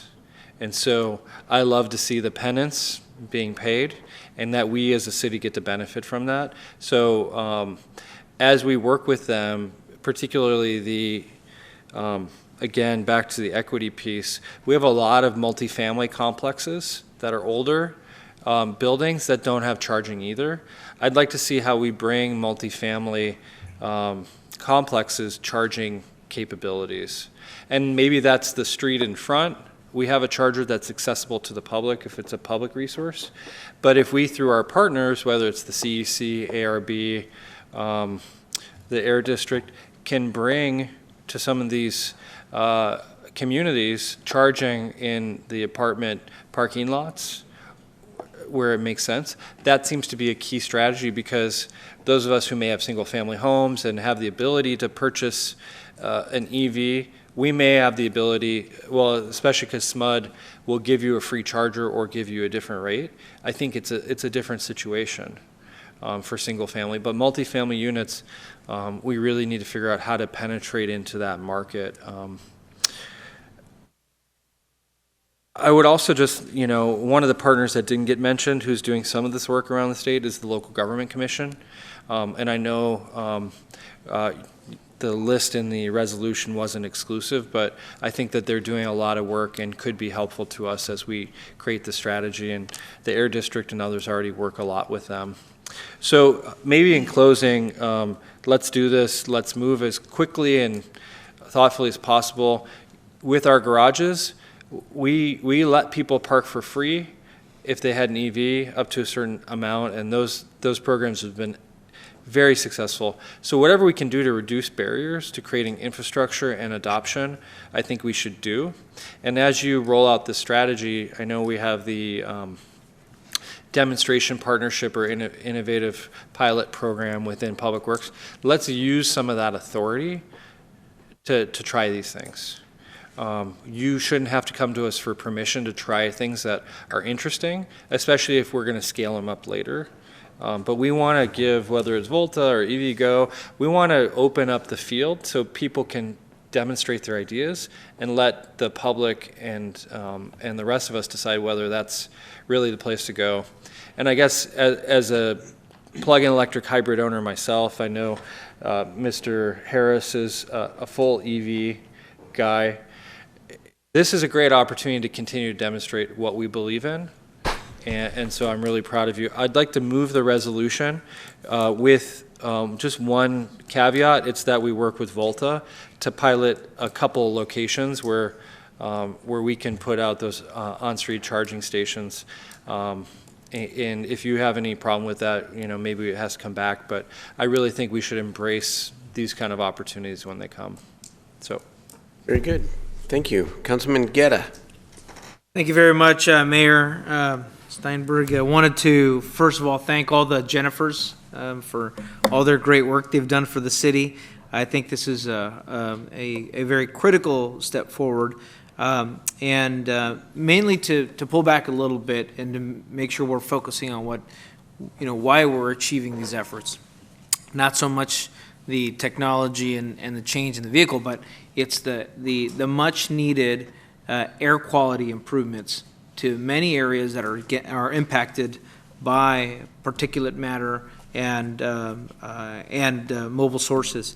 So I want to make sure we don't forget that, because we can get into this criticism sometimes back and forth about electric vehicles, and I'm not an electric vehicle owner, but I want to make sure that our city is equipped with the infrastructure and a thought process that as people move out and begin to think about what their next vehicle is going to be or when they're going to transition out of their current vehicle, that electric vehicles become a realistic option and consideration for them.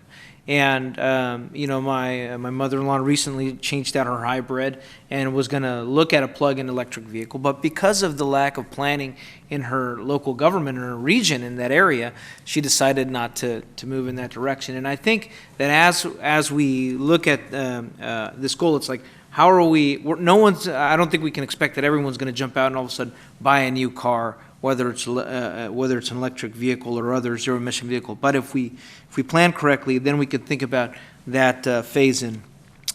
In my council district, an old professor of mine runs a program called the Asthma Camp, and there's so many kids from disadvantaged communities who are impacted by asthma.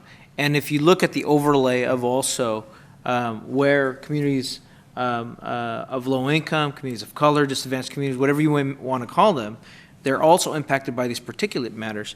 So I want to make sure that we don't lose that focusing point. Also, it's timely that we link it towards our other policies of achieving a healthy city. Let's not forget that we're trying to find alternative modes to the combustion engine, not just an electric vehicle, but let's link that in as we did earlier with our transformation of transportation. But let's not forget other options as biking, other ways that we can reduce the amount of pollutants in the area. So I want to make sure we're linking all of those pieces together, and we're not. It's not a hodgepodge of issues. The other piece is, how do we look at this from an economic development standpoint too? The Treasurer's Office has a small business loan assistance program for electric vehicle charging stations. So can we work with the Treasurer's Office to try to educate small businesses or areas like the Stockton Boulevard area, that we can look at, hey, maybe if we offer charging stations and other amenities that can drive different consumers out in that direction, particularly people that they're coming down the 99 or commuting through Sacramento, and they find, hey, if I'm using ChargePoint or their app, and I can find out where there's a charging station, they may want to stop in those areas where we're trying to boost activity and transportation. So want to look at that piece, that we're looking at it from what are we doing to help out small businesses, and does our infrastructure planning help out with that issue? On the last piece, I'll bring out, over the last probably 4 years, I've had an opportunity to work on electric vehicle legislation, both on tenant rights, so that tenants, if they want to add a charging station in a home that they're renting, or an apartment, or even a business that they're renting, that the property owner doesn't deny them the ability if they're paying for the full cost. And second, the streamlining of permitting for electric charging stations. And in both of those scenarios, it was cities and local governments who were objecting to the movement of advancing these issues. So what I'd like also, I don't know if this is through a council directive or when you come back with our strategy, is also to have our city have a standing policy to be proactive on these issues to support zero-emission vehicles at the state level and federal level, so that, one, we are encouraging other cities to take on this role, because air quality does not fixate on a city boundary, that we want to be advocates for encouraging these types of policies. So that part of our city policy is that we have a vocal approach on this, and also on policies that would help and aid other industries like our heavy-duty vehicles. So Coca-Cola, I know they're here in the district. I know they've taken on the approach of looking at their heavy-duty vehicles or their mobile sources to be electric. Can we find resources for those in the industrial area, such as in District 2 or in my council district in the Powern area?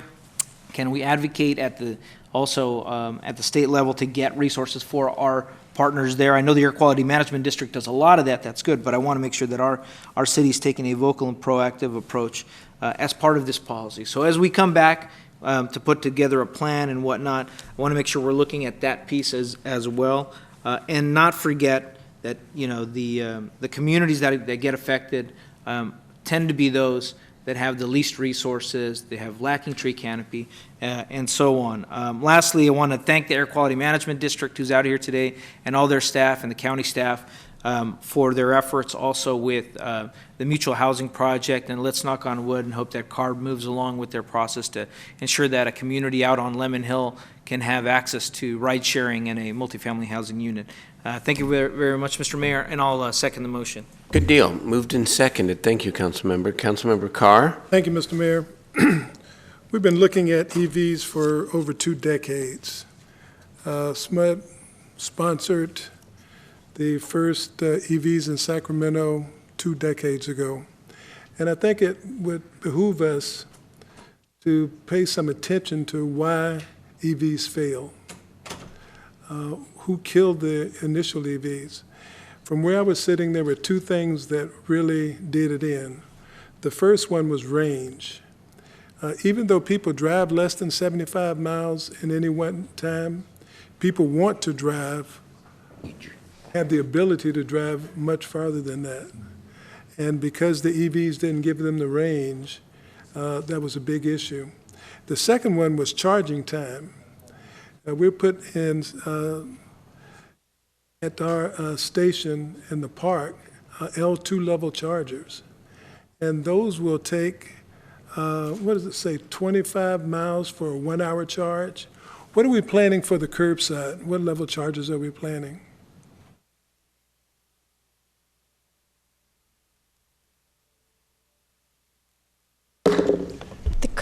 The curbside chargers at Southside Park, that's up to what EVgo's telling us, 240 miles in 20 to 30 minutes.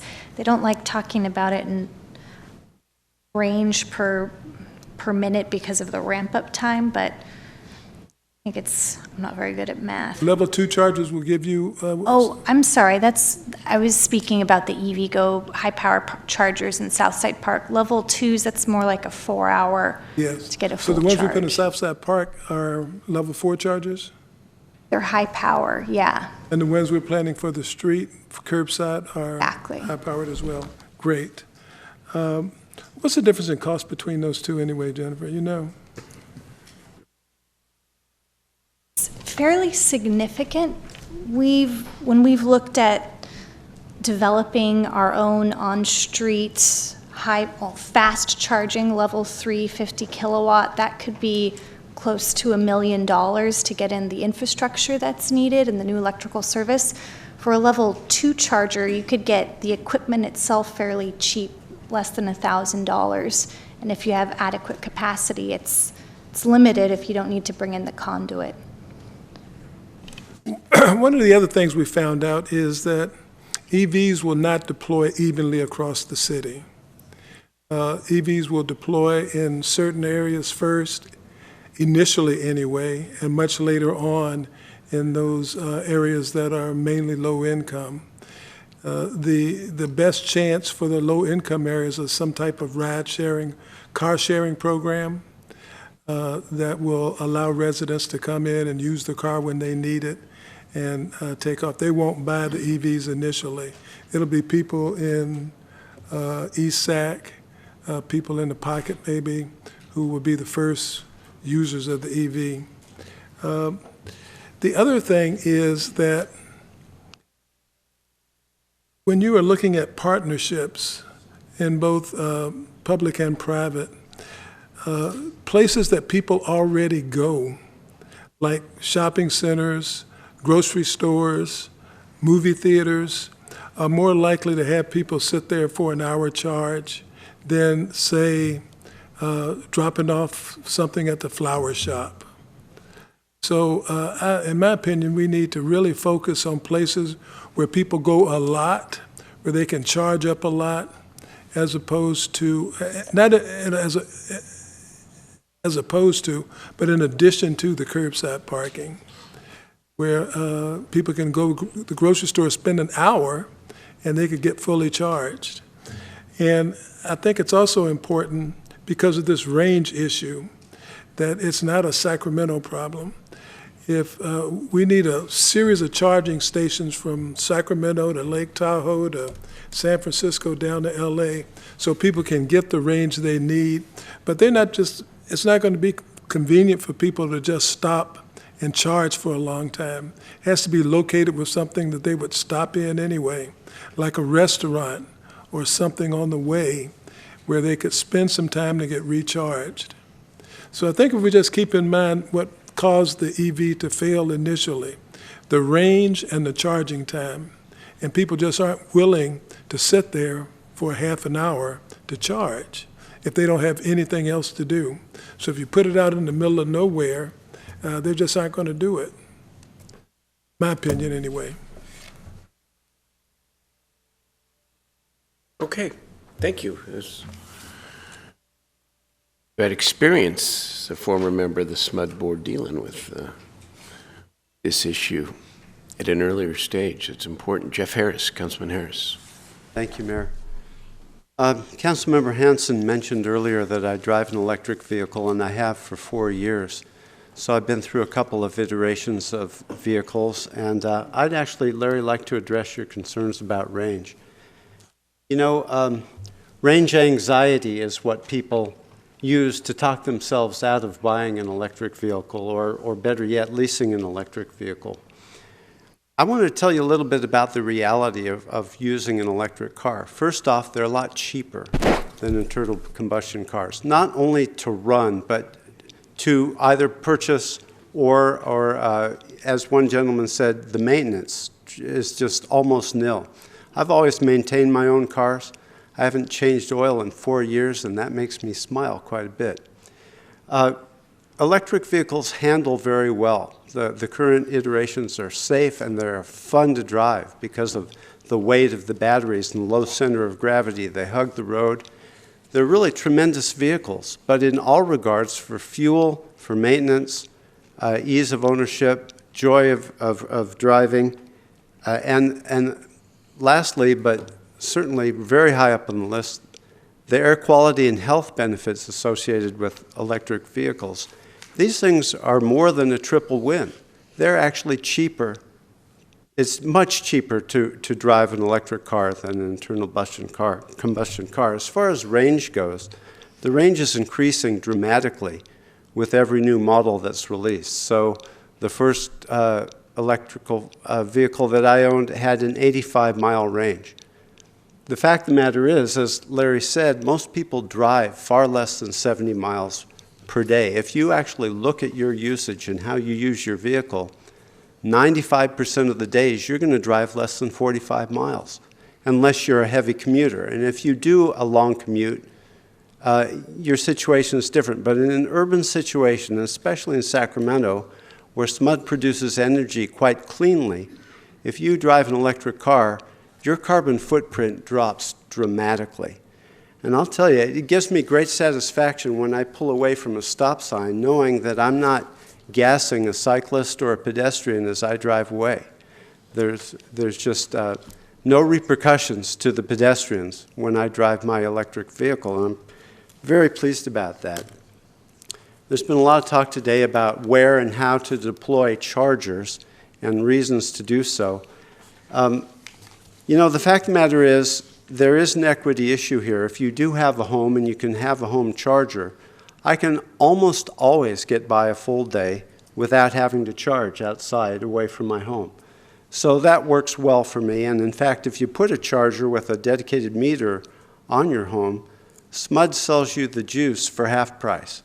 So I'm paying 6 cents a kilowatt hour for electricity right now. That means that my total investment for energy to drive my car for a full month averages $12. Now, how many cars can you gas up and drive all you want in the city for $12 a month? The fact of the matter is, these are great deals for everybody. So the equity issue is an important one.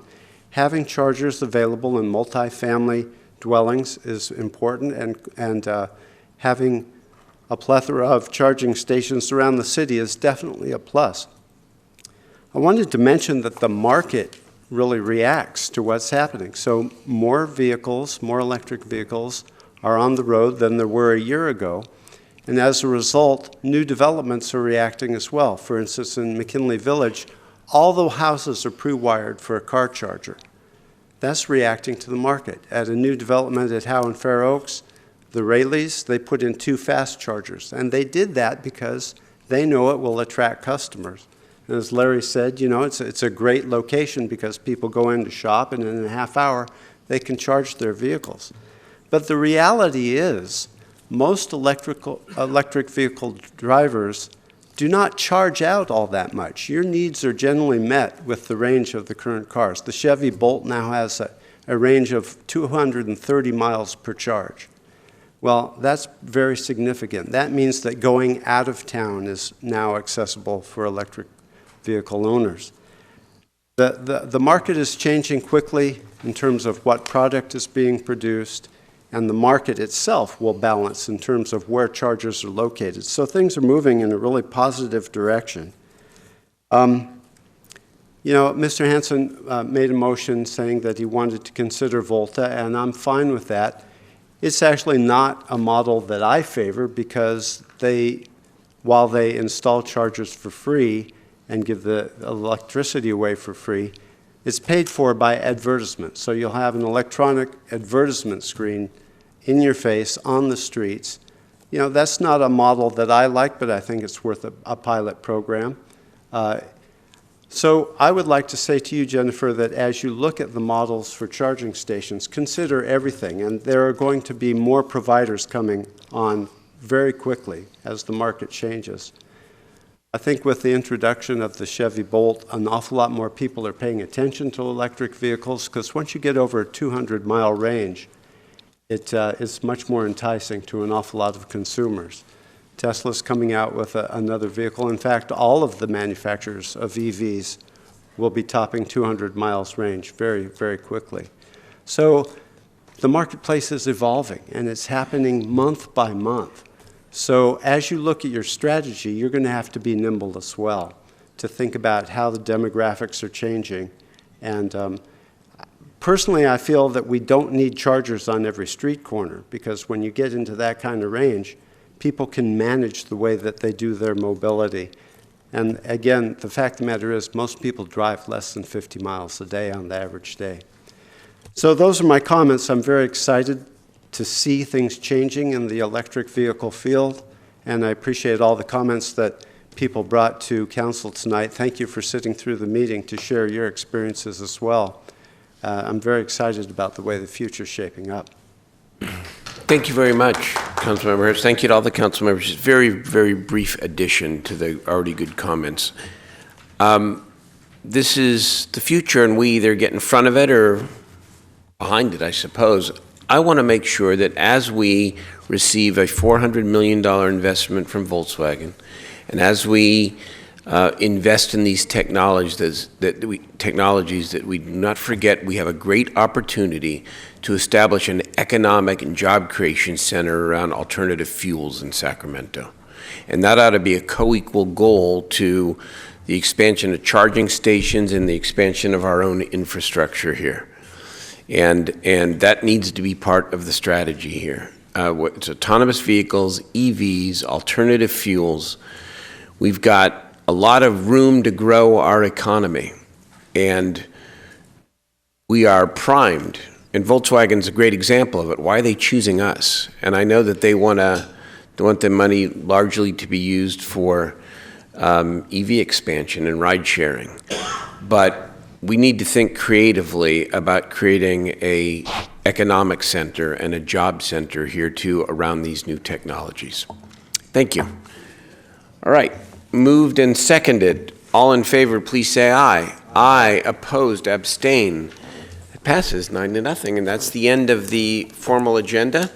We do have, before we do council ideas and questions, why don't we do the appointments? Okay.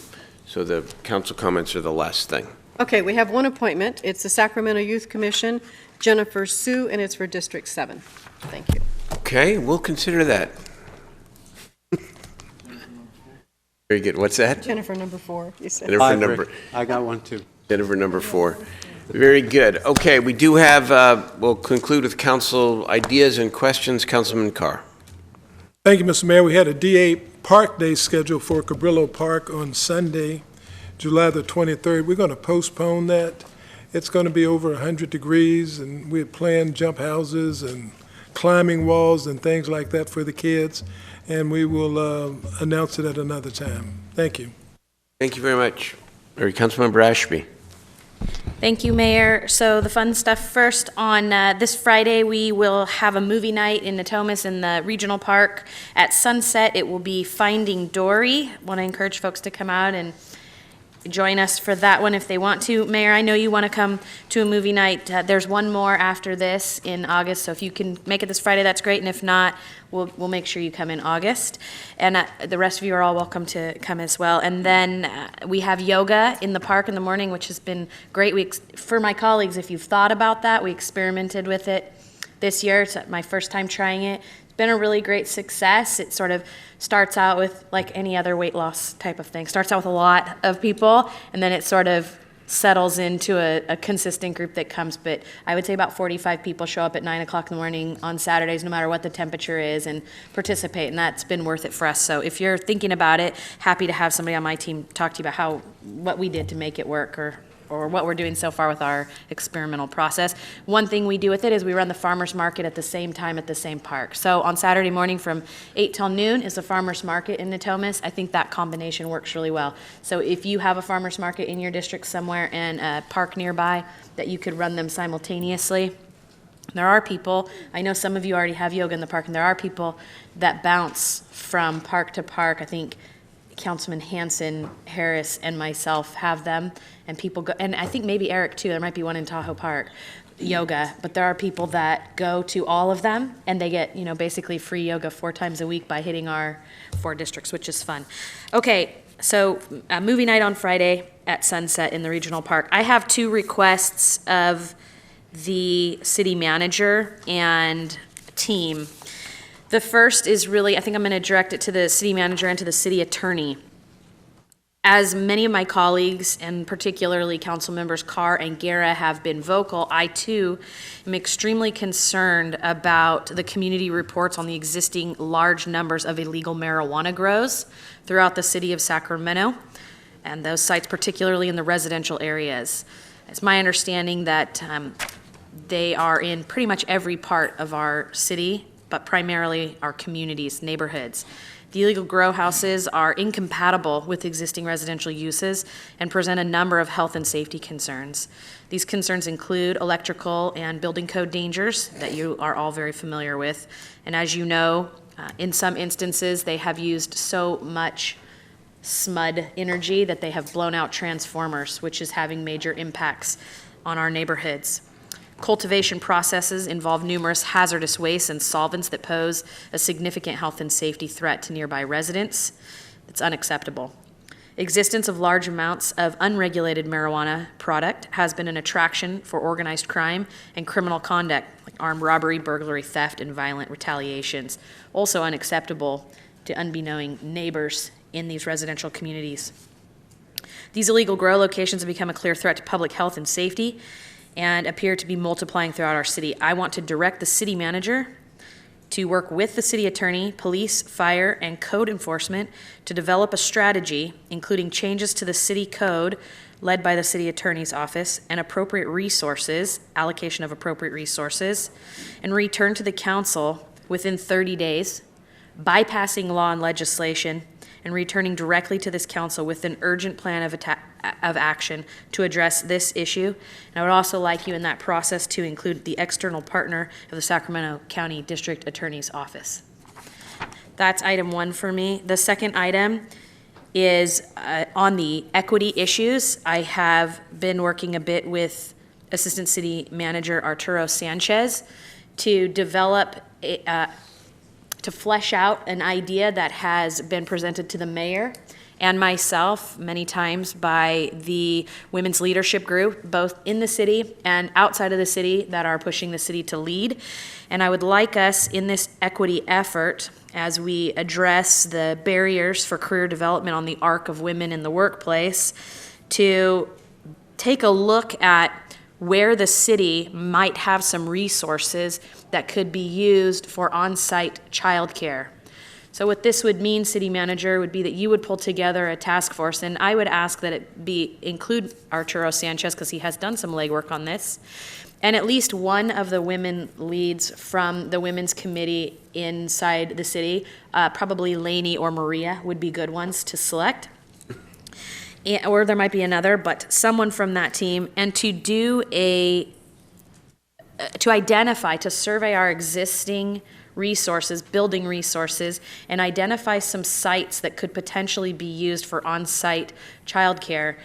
This shouldn't be a big expense to the city because we would contract the service out. So just like we do in our parking garages or with any other entity we have that rents space from the city of Sacramento, but potentially places like Richards Boulevard or the Safety Center. And what I really like about the Safety Center is one of our targets in the city of Sacramento is to increase the number of women in our public safety division, and so on-site or nearby childcare for folks that we want to be able to recruit or retain, or when they go off and have kids, entice to come back. This helps all families, moms and dads. So I would love to have you come back to us, City Manager, with some ideas about how we could potentially move forward with an RFP for childcare provision and where those sites could potentially be located and what the costs associated would be. Very good. Thank you. Good suggestion. Councilman Guerra. Sorry. No worries. Come on, man. Slow on the job there. A little slow. It's only 7:30, you still know. learning. Not even 7:30. Okay. A couple things coming up, and then some council direction here also. College Glen Food Truck Mania. Again, this Saturday, July 22nd, we had a great, even though it was over 100 that last time, we had a great turnout at the College Glen Food Truck event at the Glenbrook Park. We're going to have it again. Again, this supports our local neighborhood associations. And not a neighborhood association, but neighborhood Little League. And so we're going to help our Glen Park Little League again on this. Also, the Elmhurst Neighborhood Movie Night is going to be held at 8 p.m. This Friday at 4933 U Street, and they're showing Touch of Mink. So bring your blankets. Then also the Tahoe Park Food Truck is June 28th. At 5 o'clock at Tahoe Park. Come enjoy the fun. And then St. Francis Elementary School is having their summer pool party over at the Tahoe Park Pool. And so come out and support our local St. Francis Elementary. And that's July 28th, 6 o'clock at Tahoe Pool. And then to follow up on what Councilmember Ashby was talking about, I'd also like to voice the strong concern for being more aggressive and immediately aggressive on the issue of enforcement of illegal marijuana grows. Just today, our city fire and police department were out at a house in the Talek Village neighborhood that has been vacated before for illegal marijuana grow, yet the growers have come back, and we had officers there today. So it shows the fact that we need to have a much stronger and aggressive approach on this. One, I'd like to also ask our city attorney, and I think I've mentioned to their staff before, to also look at the issue of asset seizure. We already have a level of asset seizure, but more so on the property itself. If the home is being consistently used over and over again, for an illegal use, then we need to figure out how to control that property so it's not impacting the neighborhood. And more so, I think the most difficult part, I think, in that I'm hearing from our team is that as we're moving through this new uncharted territory, we need to get at least a sergeant or somebody who is that is completely focused on this issue of enforcement. And I know that our revenues on the permit fees haven't come in as fast as we could to hire our officers, but definitely we need to at least get a hold of somebody who's completely bird-dogging this issue and making some inroads on the enforcement. Again, they lead to the butane issue. I think Fran had brought up through Law and Ledge. We're working through Law and Ledge on the butane ordinance. That's good. We're paralleling with the county, but I can't stress enough how much we have to get ahead of the enforcement in the neighborhoods. Mr. City Manager, if we can at least move quickly on the law enforcement piece, and I think we've hired some code enforcement officers out there too. Thank you. Vice Mayor Jennings. Thank you, Mayor. I want to thank you personally for coming to the 4th of July parade. You look good in your car as you were driving through Windbridge Road and throwing out candy to all the kids and all the love that you spread throughout the crowd. Say it again. We want to know what kind of candy. This is a judge of character here. Anyway, you look good. So I just want to thank you for coming out and doing that. During the 4th of July parade, we have the food trucks there at the end of the parade. But this year we did something different. I just want to share this with my colleagues. We did, for the first time ever, a pet pageant, and it was incredible. I mean, we had 15 pets dressed for success in their patriotic colors, and it was very well received, and I think it's going to get better and better. We also had a petting zoo, and that was a very, very well received. Hundreds of kids stayed in the petting zoo the whole time, and so I just want to share that with you because I think it's something that would work well in other districts as well. And then to speak to your point about Zumba, we saw the kids leading the Zumba dances, and it was very well received, and all the kids wanted to get involved, and adults as well. So it's just another way of looking at how Zumba can be presented. So I just wanted to kind of give you that update. A couple of things that are happening in the future. On this Thursday, we're going to have our office hours. These are our monthly office hours in Pocket Greenhaven. It's going to take place at the Robbie Waters Library from 6 to 7 p.m. We ask you to come with any questions, any concerns. Come by and say hello, and we will take care of any issues that you're dealing with at that time. And then my final announcement is during the month of July, District 7 has 4 Jazz in July concerts. You may have already missed Vivian Lee. If you didn't come, you missed it. We also had Jose Hernandez and the Mo Better Jazz Band. He's a 5-piece jazz band and really, really good at Seymour Park. He is coming back this Friday the 21st, at Garcia Bend Park from 5 to 8 p.m. So from 5 to 6, you can get your food, and then we'll have jazz from 6 until 8. So this is an opportunity to hear one of the best jazz bands in the entire city of Sacramento. You will be impressed. You will have good food, good jazz, good company, good friends. So come on out for a great time at the Trucks and Such Jazz in July. Excellent. I'm going to try to drop by. Councilman Harris. Thanks again. A couple of quick announcements here. The Natomas Community Association meets this Wednesday, July 19th at 6:30 at the South Natomas Community Center on Truxell Road, and River Park Neighborhood Association meets Thursday, July 20th, 7:30 at Fremont Presbyterian Church, room E210 on Carlson Drive.